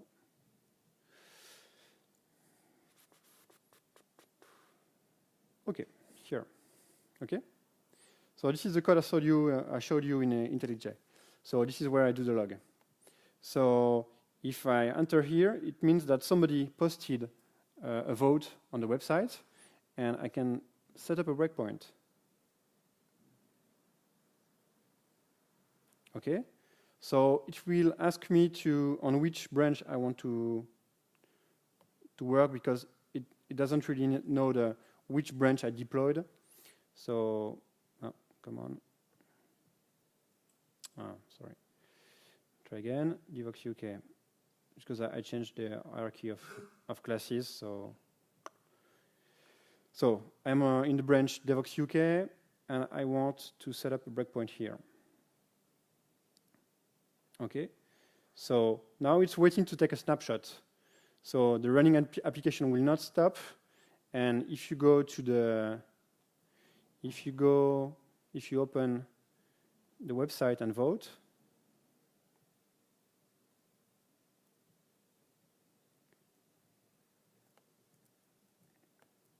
up, come on. It should trigger. Oh, somebody vote, please. I don't want to vote.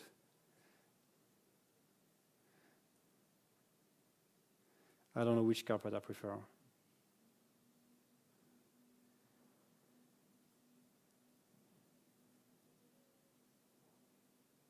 Somebody voted? Yeah, you did? Okay.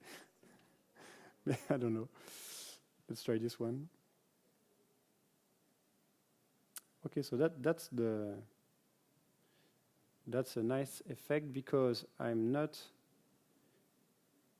Okay, let's try this one.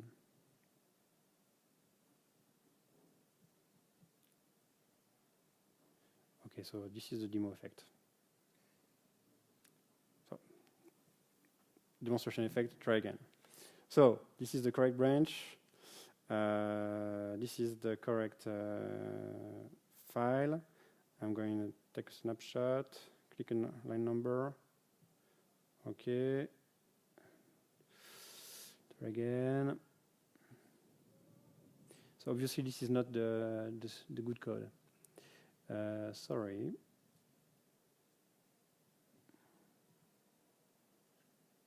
Of course I made it work during the break, so this is even funnier. Oh, come on. Okay, sorry, it won't work. Up, try again. So dashboard, I got so many versions that, so all versions. So Java version is the default. Yes.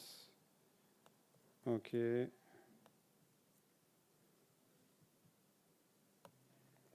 Sorry. Maybe this one. Let's see if we can activate here. Okay, so I did something wrong. This is the demo effect. Okay. Failed to update the snapshot. Okay, so it doesn't work.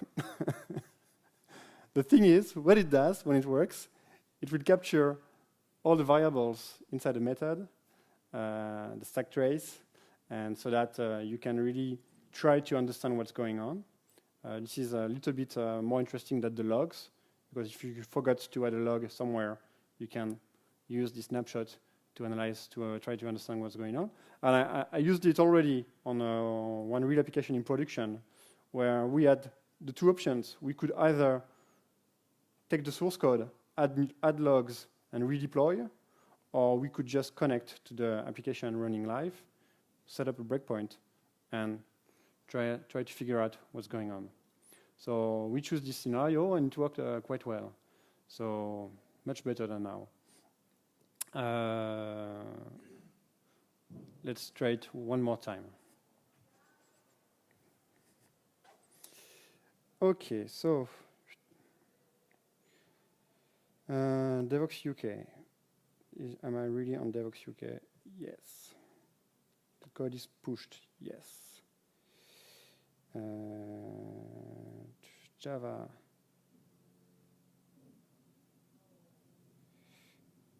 No, I don't know. Java, what resource? Set a breakpoint. Come on.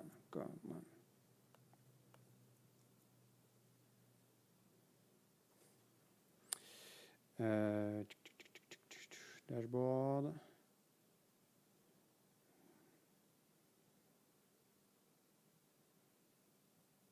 So it should be this one. And of course not. And let's try this one. Not anymore. Okay. Oh, yes! So we don't know which one it is. It worked. I don't know. I have so many versions that it's complicated, but yeah, you see. So I can see the variables, the private fields, etc., etc. I can go on the stack, understand where I'm coming from, understand the method that I was called, etc., etc.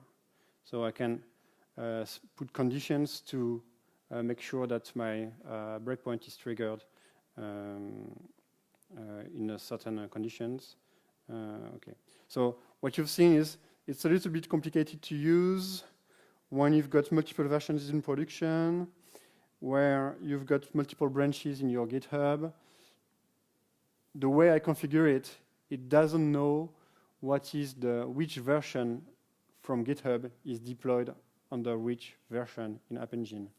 Because what I should do is somewhere I should integrate the SHA-1, the GitHub SHA-1 somewhere in my image. It shouldn't be difficult to do, but I didn't do it. So I've got to do the job myself.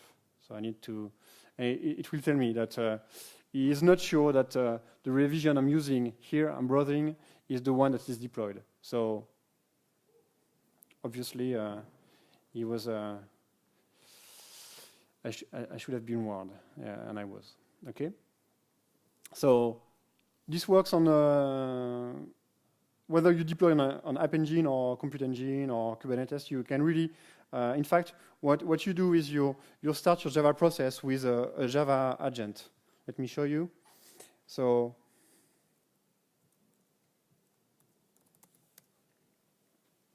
instead of just launching my Java application, I used command line flags. Come on.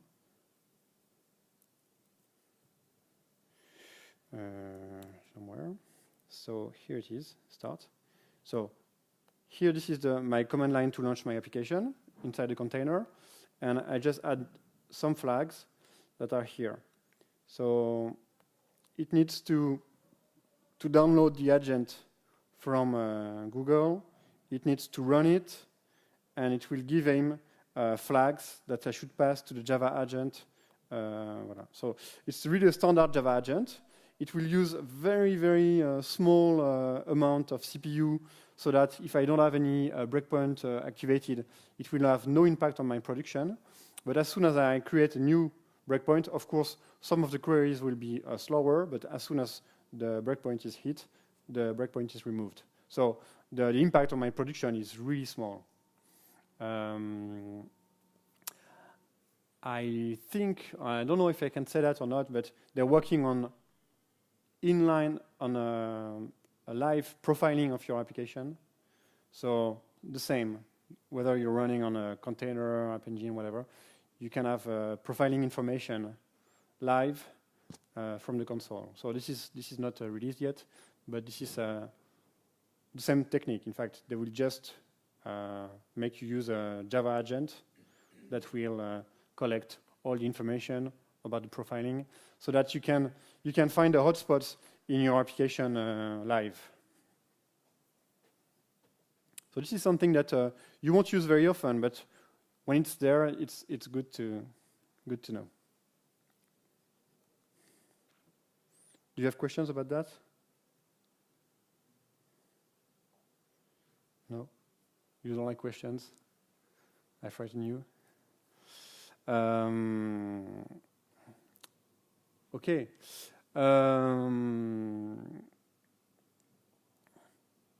There's a couple of more things I wanted to talk about Cloud Platform.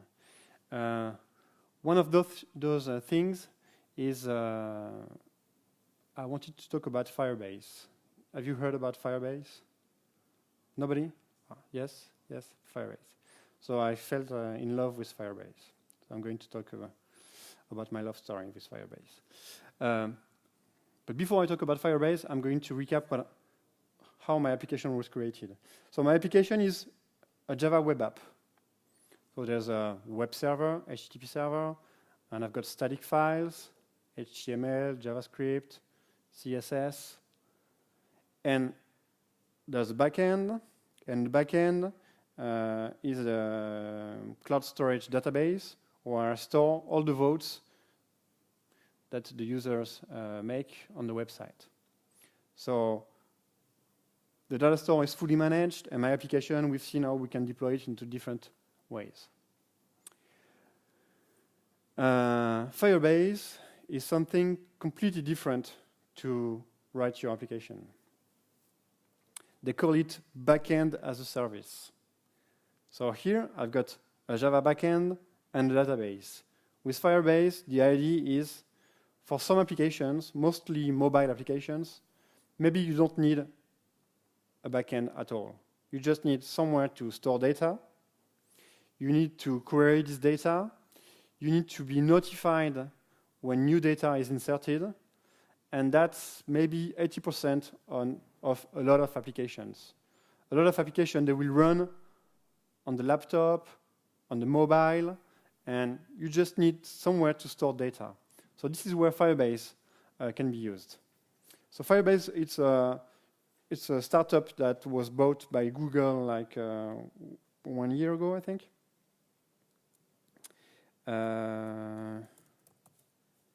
Firebase. So with Firebase will not fit all applications. It will fit all the applications where your backend is quite simple and is mainly data and maybe notifications to users. It's a schemaless JSON database that will broadcast all the updates to all the users with filters, of course. But as soon as somebody creates something in the database, other users can be notified. And so you can build like my application. You can imagine that it runs everything in JavaScript. When somebody clicks on one carpet, it will ask Firebase to store which one is the winner, which one is the loser. And it will redistribute this vote to all the participants so that they can refresh the leaderboard in live mode. Okay? Here what I do with my cloud storage is when I click, it stores data, and everybody polls the database every 1 minute to retrieve the new votes.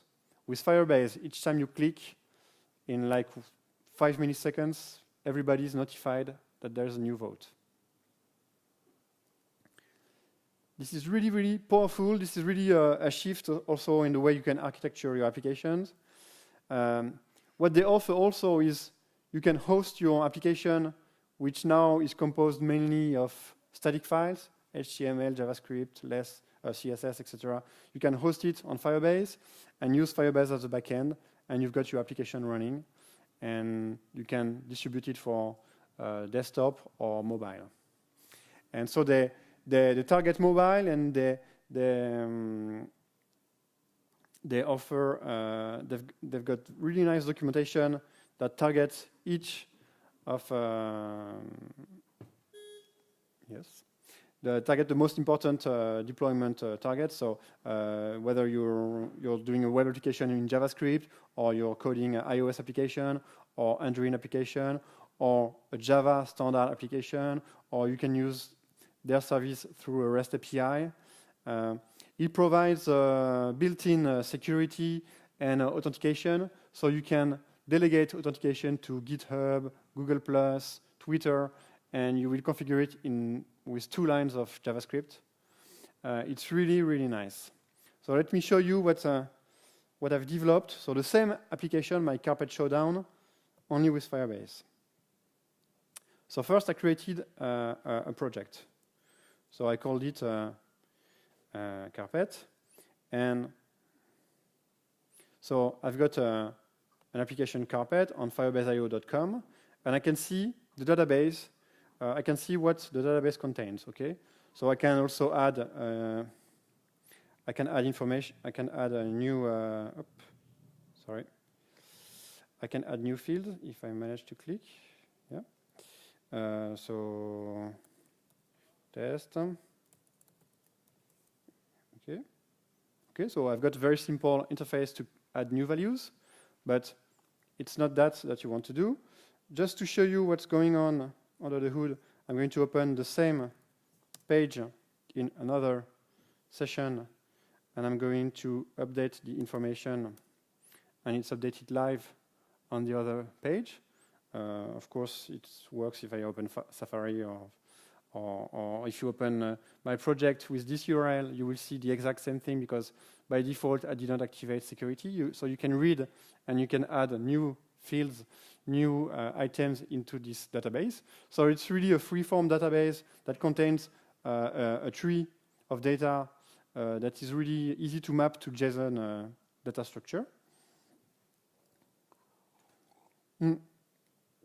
So then, when you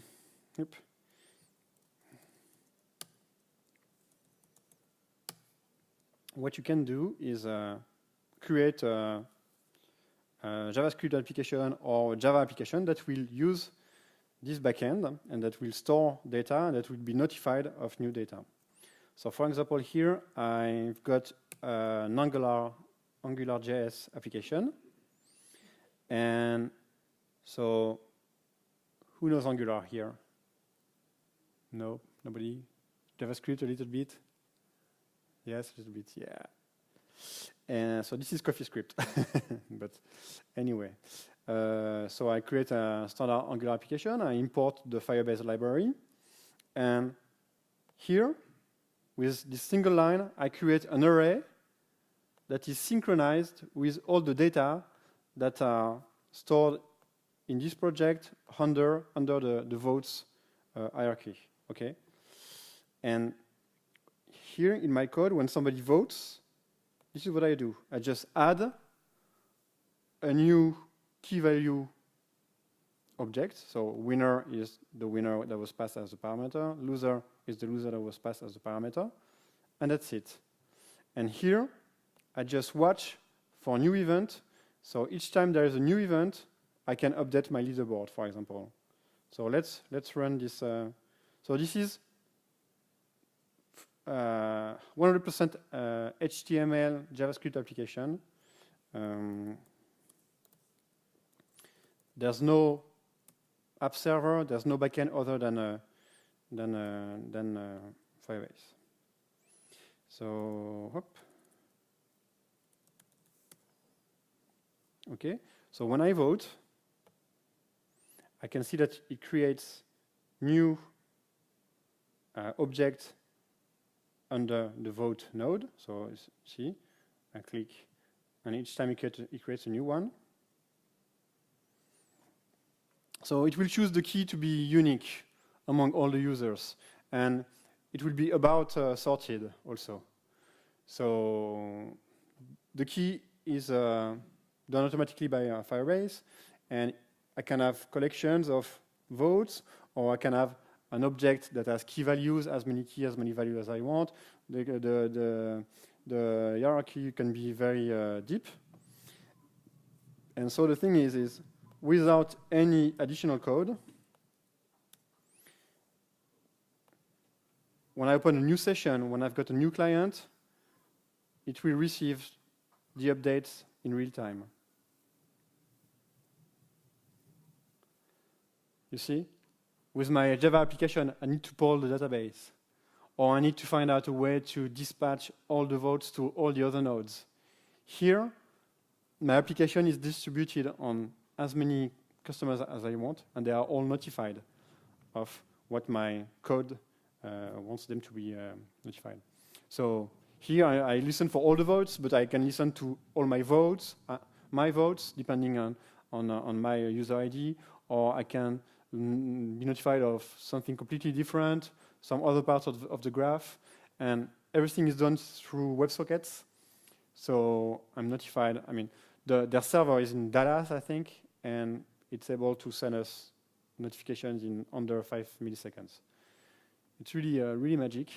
And I created the project, didn't enter any credit card. I just created the project, didn't choose a schema, didn't have to do anything, just have an URL, use this URL inside my JavaScript or my Java code, and use it like this. That's it. So this is just to show you that everything that I showed you before, you can forget. You know, Java backend, a database, even a NoSQL database. I mean, it's old school. What you want is something like that, like they call backend as a service. So it will deal with everything you need as a backend, and then your application is deployed front end. So whether it's mobile or HTML or JavaScript. So of course, it won't do 100% of the things you can do with a standard backend, of course. So most of the time, you will still have a backend and a small or big part of your application that will be hosted by Firebase. But it's really powerful, and I really felt in love with it, and I'm doing more and more, writing more and more toy applications that use Firebase. I'm eager to use it in production. I've got friends who are working on games that use Firebase. For a game, it's really the perfect match, because most of the time, the game logic can be executed on each client. Sometimes there is a shared information, but you can, for example, here what I do is each time you vote, all the users, they receive the vote. So each user will recalculate the rankings for all the votes. Each time there's a new vote, it will recalculate the rankings. So I don't need to do it on server side. It's just that each client will do it. So it's a little bit more work for the clients, but I don't need any server on the back end. My server only does key value store and notification through WebSockets. So it's really magical, and it's less code and easier to understand and more scalable. And also, if you look at the demonstration, it's really live when with my App Engine application, it was not live. And it's very difficult to make it go live, because when you store into a database that is not meant to notify its clients, you need to rely on polling. Do you have questions about Firebase? No? Don't you think it's awesome? No? I find it really awesome. I mean, if you're into mobile, or if the first question you ask for your project is what kind of database should I use, just forget about it and try Firebase. Because, I mean, now you've heard from quite a number of years that you should try to use NoSQL database, but here it's really it's really the easy way to use a NoSQL database. Schemaless, JSON. So if you develop in JavaScript, it's really really native. You receive JSON objects. If you develop in Java, the API is not much longer. I mean, you create an object that is synchronized with a URL, and that's it. So it can be a list or a map, key value map. It's exactly the same. And they are very good at writing the user guides that target your specific technology. iOS, Android, plain old Java, REST, whatever. And so what you can do then, you've got your client-side application. You can deploy it on Firebase, or you can deploy it on the Google Cloud Platform through Google Cloud Storage. So this is what I've done here. I told you that I would come back to cloud storage. So cloud storage is really the basic storage. So you create buckets which have a name, and inside your bucket you put files, large files, big files, whatever. And some buckets, like on this project, it can be published on the web publicly when all your other buckets are private. You can put things that belongs only to you. But some of them can be public, and this is what I done. I took my my web app. Oops, sorry.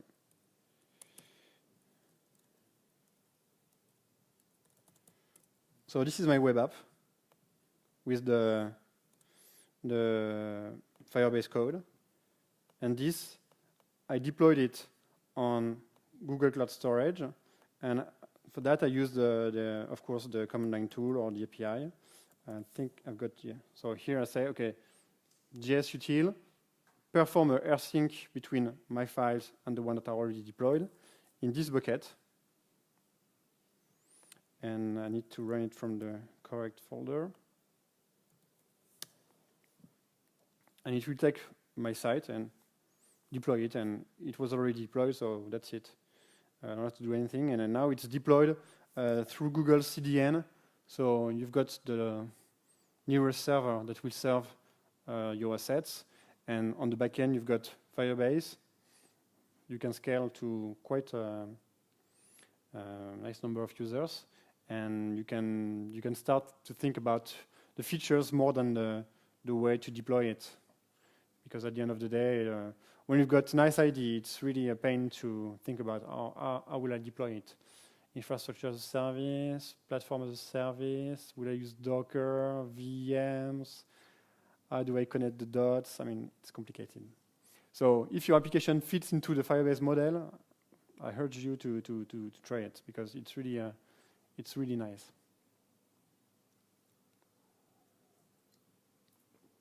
Other questions about that? No?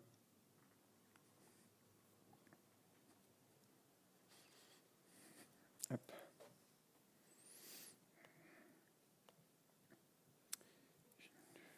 Yes.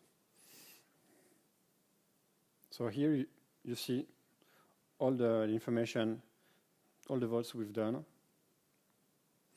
What's nice is you can put security rules. So there's a JSON syntax here where I can write rules.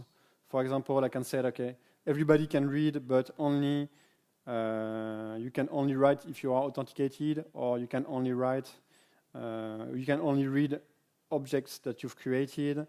On the client side, you can register for either all the events or only, let's say, the events into the votes category, or at any position in the graph. And you can, as I told you, you can authenticate your user through a delegation model, so GitHub, Google, Twitter, etc. With one line of code, your application will make it possible for the user to authenticate, and then each action the user does that will trigger a write into Firebase will carry its user ID. 2 lines of JavaScript to authenticate a user. You don't have to deal with the user passwords, If you lose the password, it's not your problem. It's Google, GitHub, Twitter problem, not yours. And it's better to let them do this kind of job. So really, with the security rules, the authentication, and the hosting, it's really there's a lot of applications that can fit into this model. And you can have multiple projects. And they've got different plans. First one is free, and with this one you can already do nice things. But of course, there's a cost based on the number of connections, because it will open a WebSocket to every user to make sure this user receives notifications. So this is their pricing model depending on the number of connections. So you can start to trick the pricing model by having users that connect to the system, read the content, and then disconnect, and then reconnect after some period of time. But also the frameworks, they all know how to deal with offline mode. So you remove the network cable, or you work in airplane mode. You can make actions, and when the network is back, the actions are sent to the backend, and the new events are also received. So it's really native offline mode. So it really targets mobile application or modern web applications. So as I told you, it was bought by Google like 1 year ago, 1 or 2 years ago, and so they're trying to migrate the infrastructure to the Google Cloud Platform as much as possible and integrate it into the main Google offer. But they don't want to lose the fact that Firebase is really different. Nobody does something exactly like that. So smooth experience. You sign in with 2 clicks. Use it with 1 click. 2 lines of code. So. And it's not the usual lie where you say, okay, in 2 lines of code you've got a live application, and then if you want to do something serious, it's getting more complicated. Here, it's really something progressive where you add some more complexity when you have some more complex features, but there's not a huge gap after the hello world.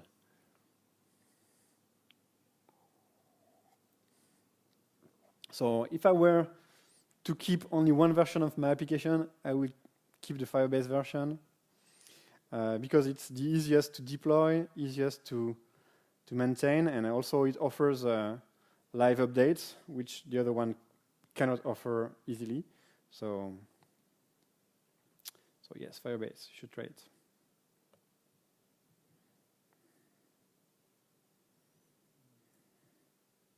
Okay. Let me check my notes. That's about it.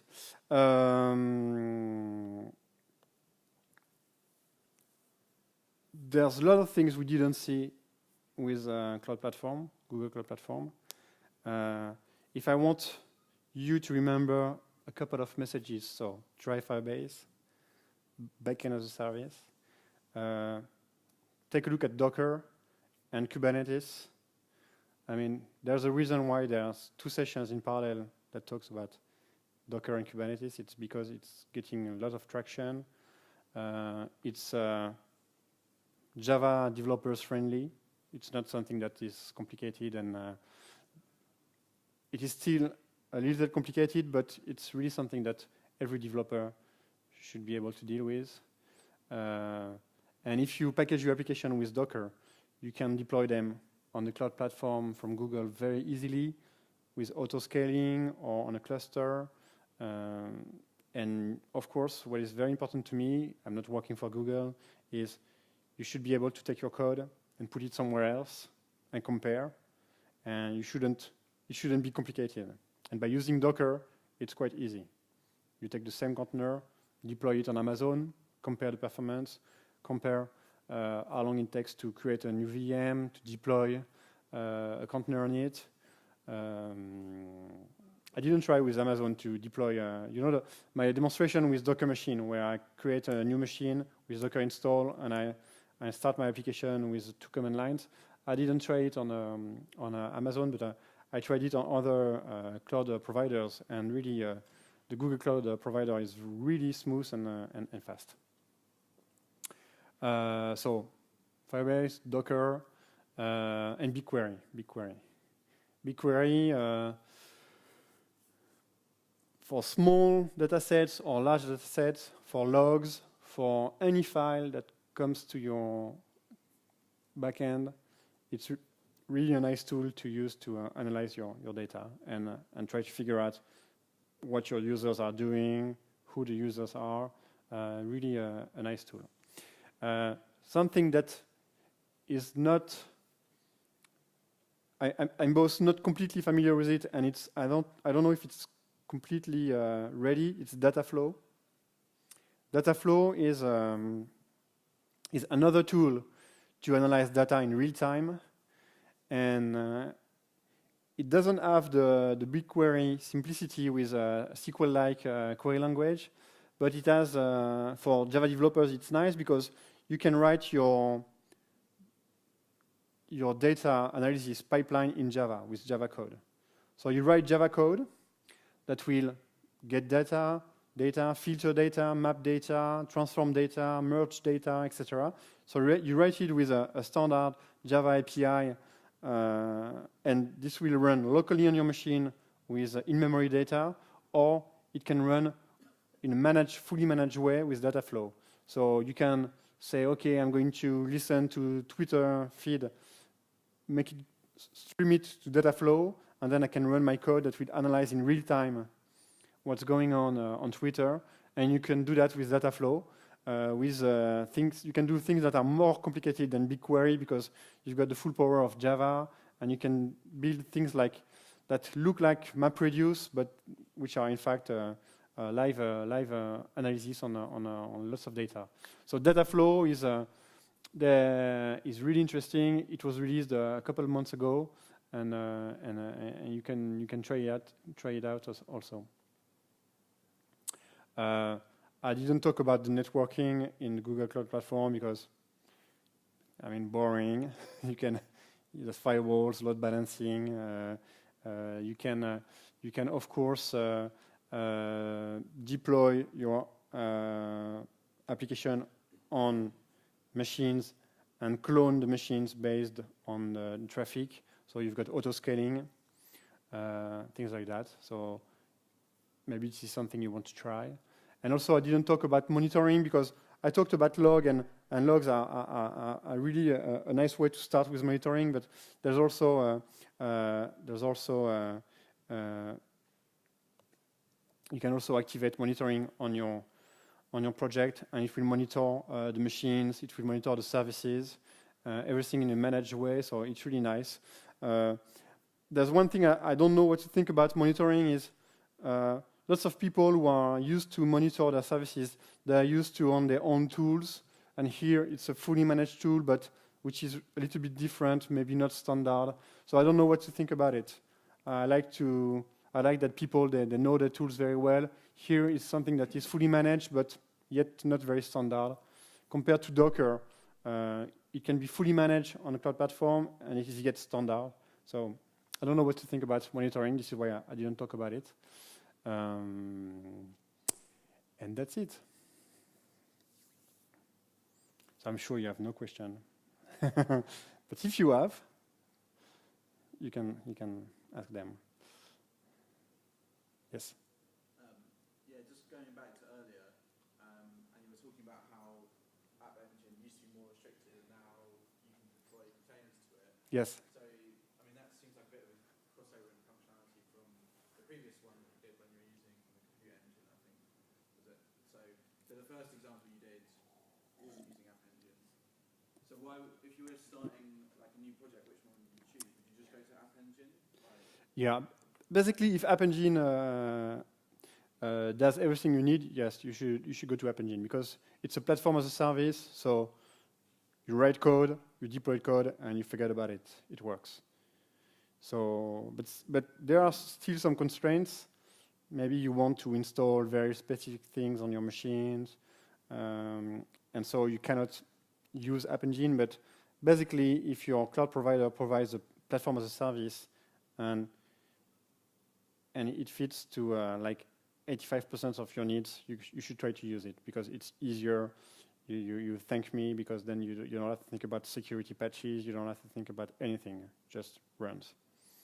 But App Engine, the Docker support is still beta. So if you want to use App Engine, the best way for real production, you should use the standard version that does not support Docker. It's a pity, but it's going to come. Yeah, so platform as a service first.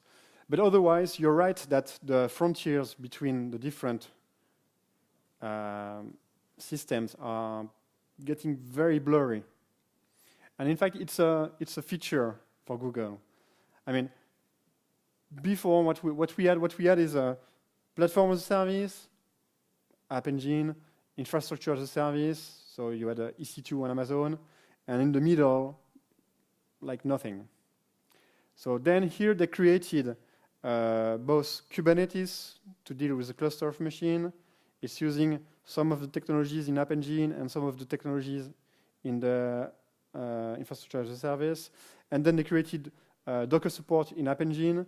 So now you've got really you've got intermediate steps that can bring you from infrastructure as a service to platform as a service or the other way around.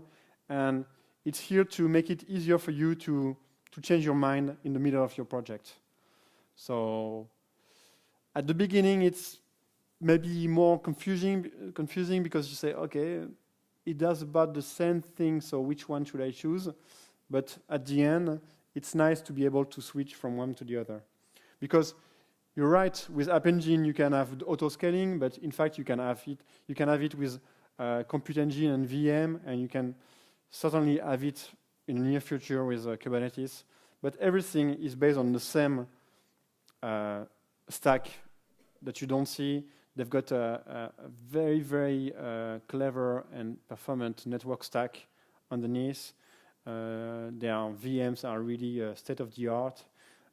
So everything that you see that looks different, in fact, using the same infrastructure. So bit by bit, the frontier will disappear.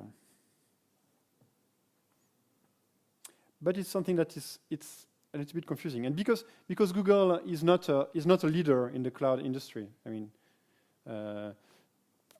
I read an article saying that Amazon has 10 times as many servers as the 10 next providers or something like that. I mean, just you sum up the 10 next providers and they have 10 times as many servers or something like that.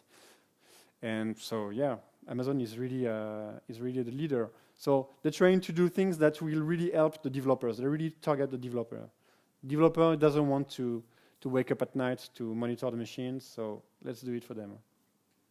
Docker will make it easy for you to switch which technology you used or which cloud provider you use. Let's provide Docker. They provided Docker support from day one.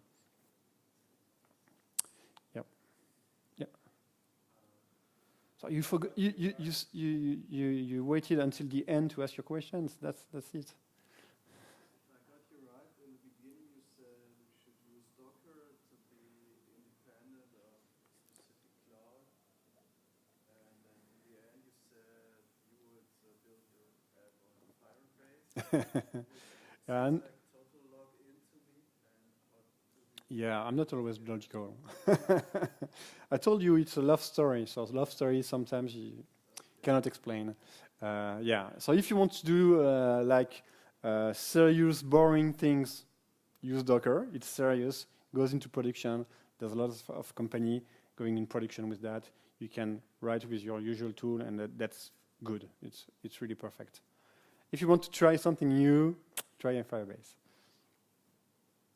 I'm sure this is something that will someday more providers will provide similar things, and they will have to agree on some kind of standards. Not yet, Sometimes it will come. But sometimes with this kind of bleeding edge technology, you don't have the choice. It's lock-in or not. So yeah, but you're right. This talk is complete nonsense. So what I do in my project, I use Docker. I deploy them on compute engine with VMs. Everybody talks about microservices. There's still room for monolithic applications that use like 32 cores on big servers. And I've just developed an application like that for a British company, and it works. It scales. The users are really happy. So if you look underneath, it's Docker, so nice. It's Java, little bit old school, monolithic, old school, but it works. So it's okay if you develop old school applications. Yeah. I wonder how good is the Google customer service if you are not at Snapchat, but Okay, so like you maybe? sorry. Are you some relation with Google? Yeah, I'm what they call Google developer expert. So I'm not working for Google. I was like selected by Google because I know their technology and I can talk about it. I don't do support, but I can help you on a contract. But otherwise, they've got support. They've got developer relation teams that are really reactive. They've got sales teams. This is one of the only products that they need to sell. You know, all the other products, the people they come to buy, here they need to sell. It's a little bit complicated to not be a leader in your domain. So they do it right, and they try to be very reactive and very supportive. You can have, if you look at all the Google developer experts, so what they call GDs or the experts, you can have a lot of support also from the community. On Stack Overflow, they're doing most of their standard support on Stack Overflow. So you can find a lot of answers on Stack Overflow with tags, Google Cloud Platform tags. So that is pretty nice. And if you look at App Engine, you were talking about Snapchat. I mean, they're trying to make App Engine run smoothly for Snapchat. So for you, it will run very smoothly. I think Snapchat, if you count the number of servers that run Snapchat on App Engine, it's about one data center distributed among multiple data centers, but it's one data center. So when your application is a data center, it needs to be taken care of. And because of Snapchat and the pressure that Snapchat put on the infrastructure, they worked very hard on App Engine to improve the quality last year, and it's really stable, really good. And Compute Engine, it's paradise. I mean, the VMs are very stable, quick. The machines, I've got a Mac Pro on my desktop. It's very quick, and the 32 cores machines, they are quicker, and it's very unusual to find machines on the cloud that are quicker than a high-end workstation. Very unusual. So yeah, they're VMs. They don't look like VMs.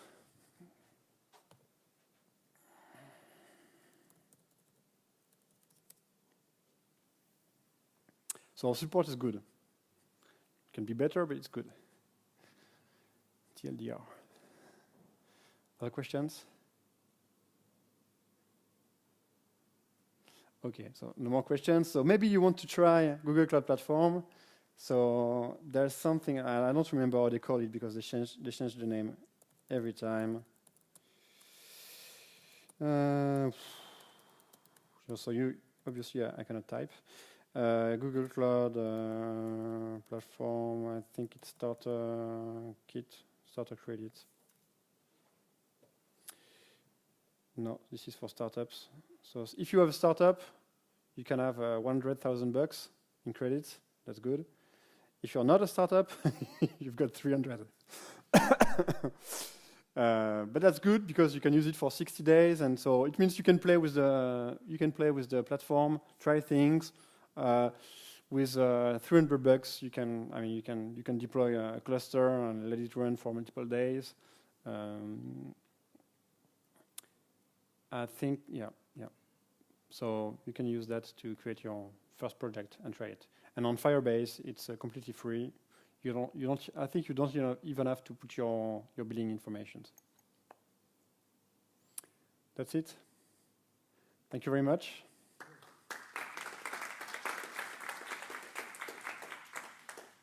If you still have any question, you can come and ask me, or you can follow me on Twitter. So it's DGAGEOT.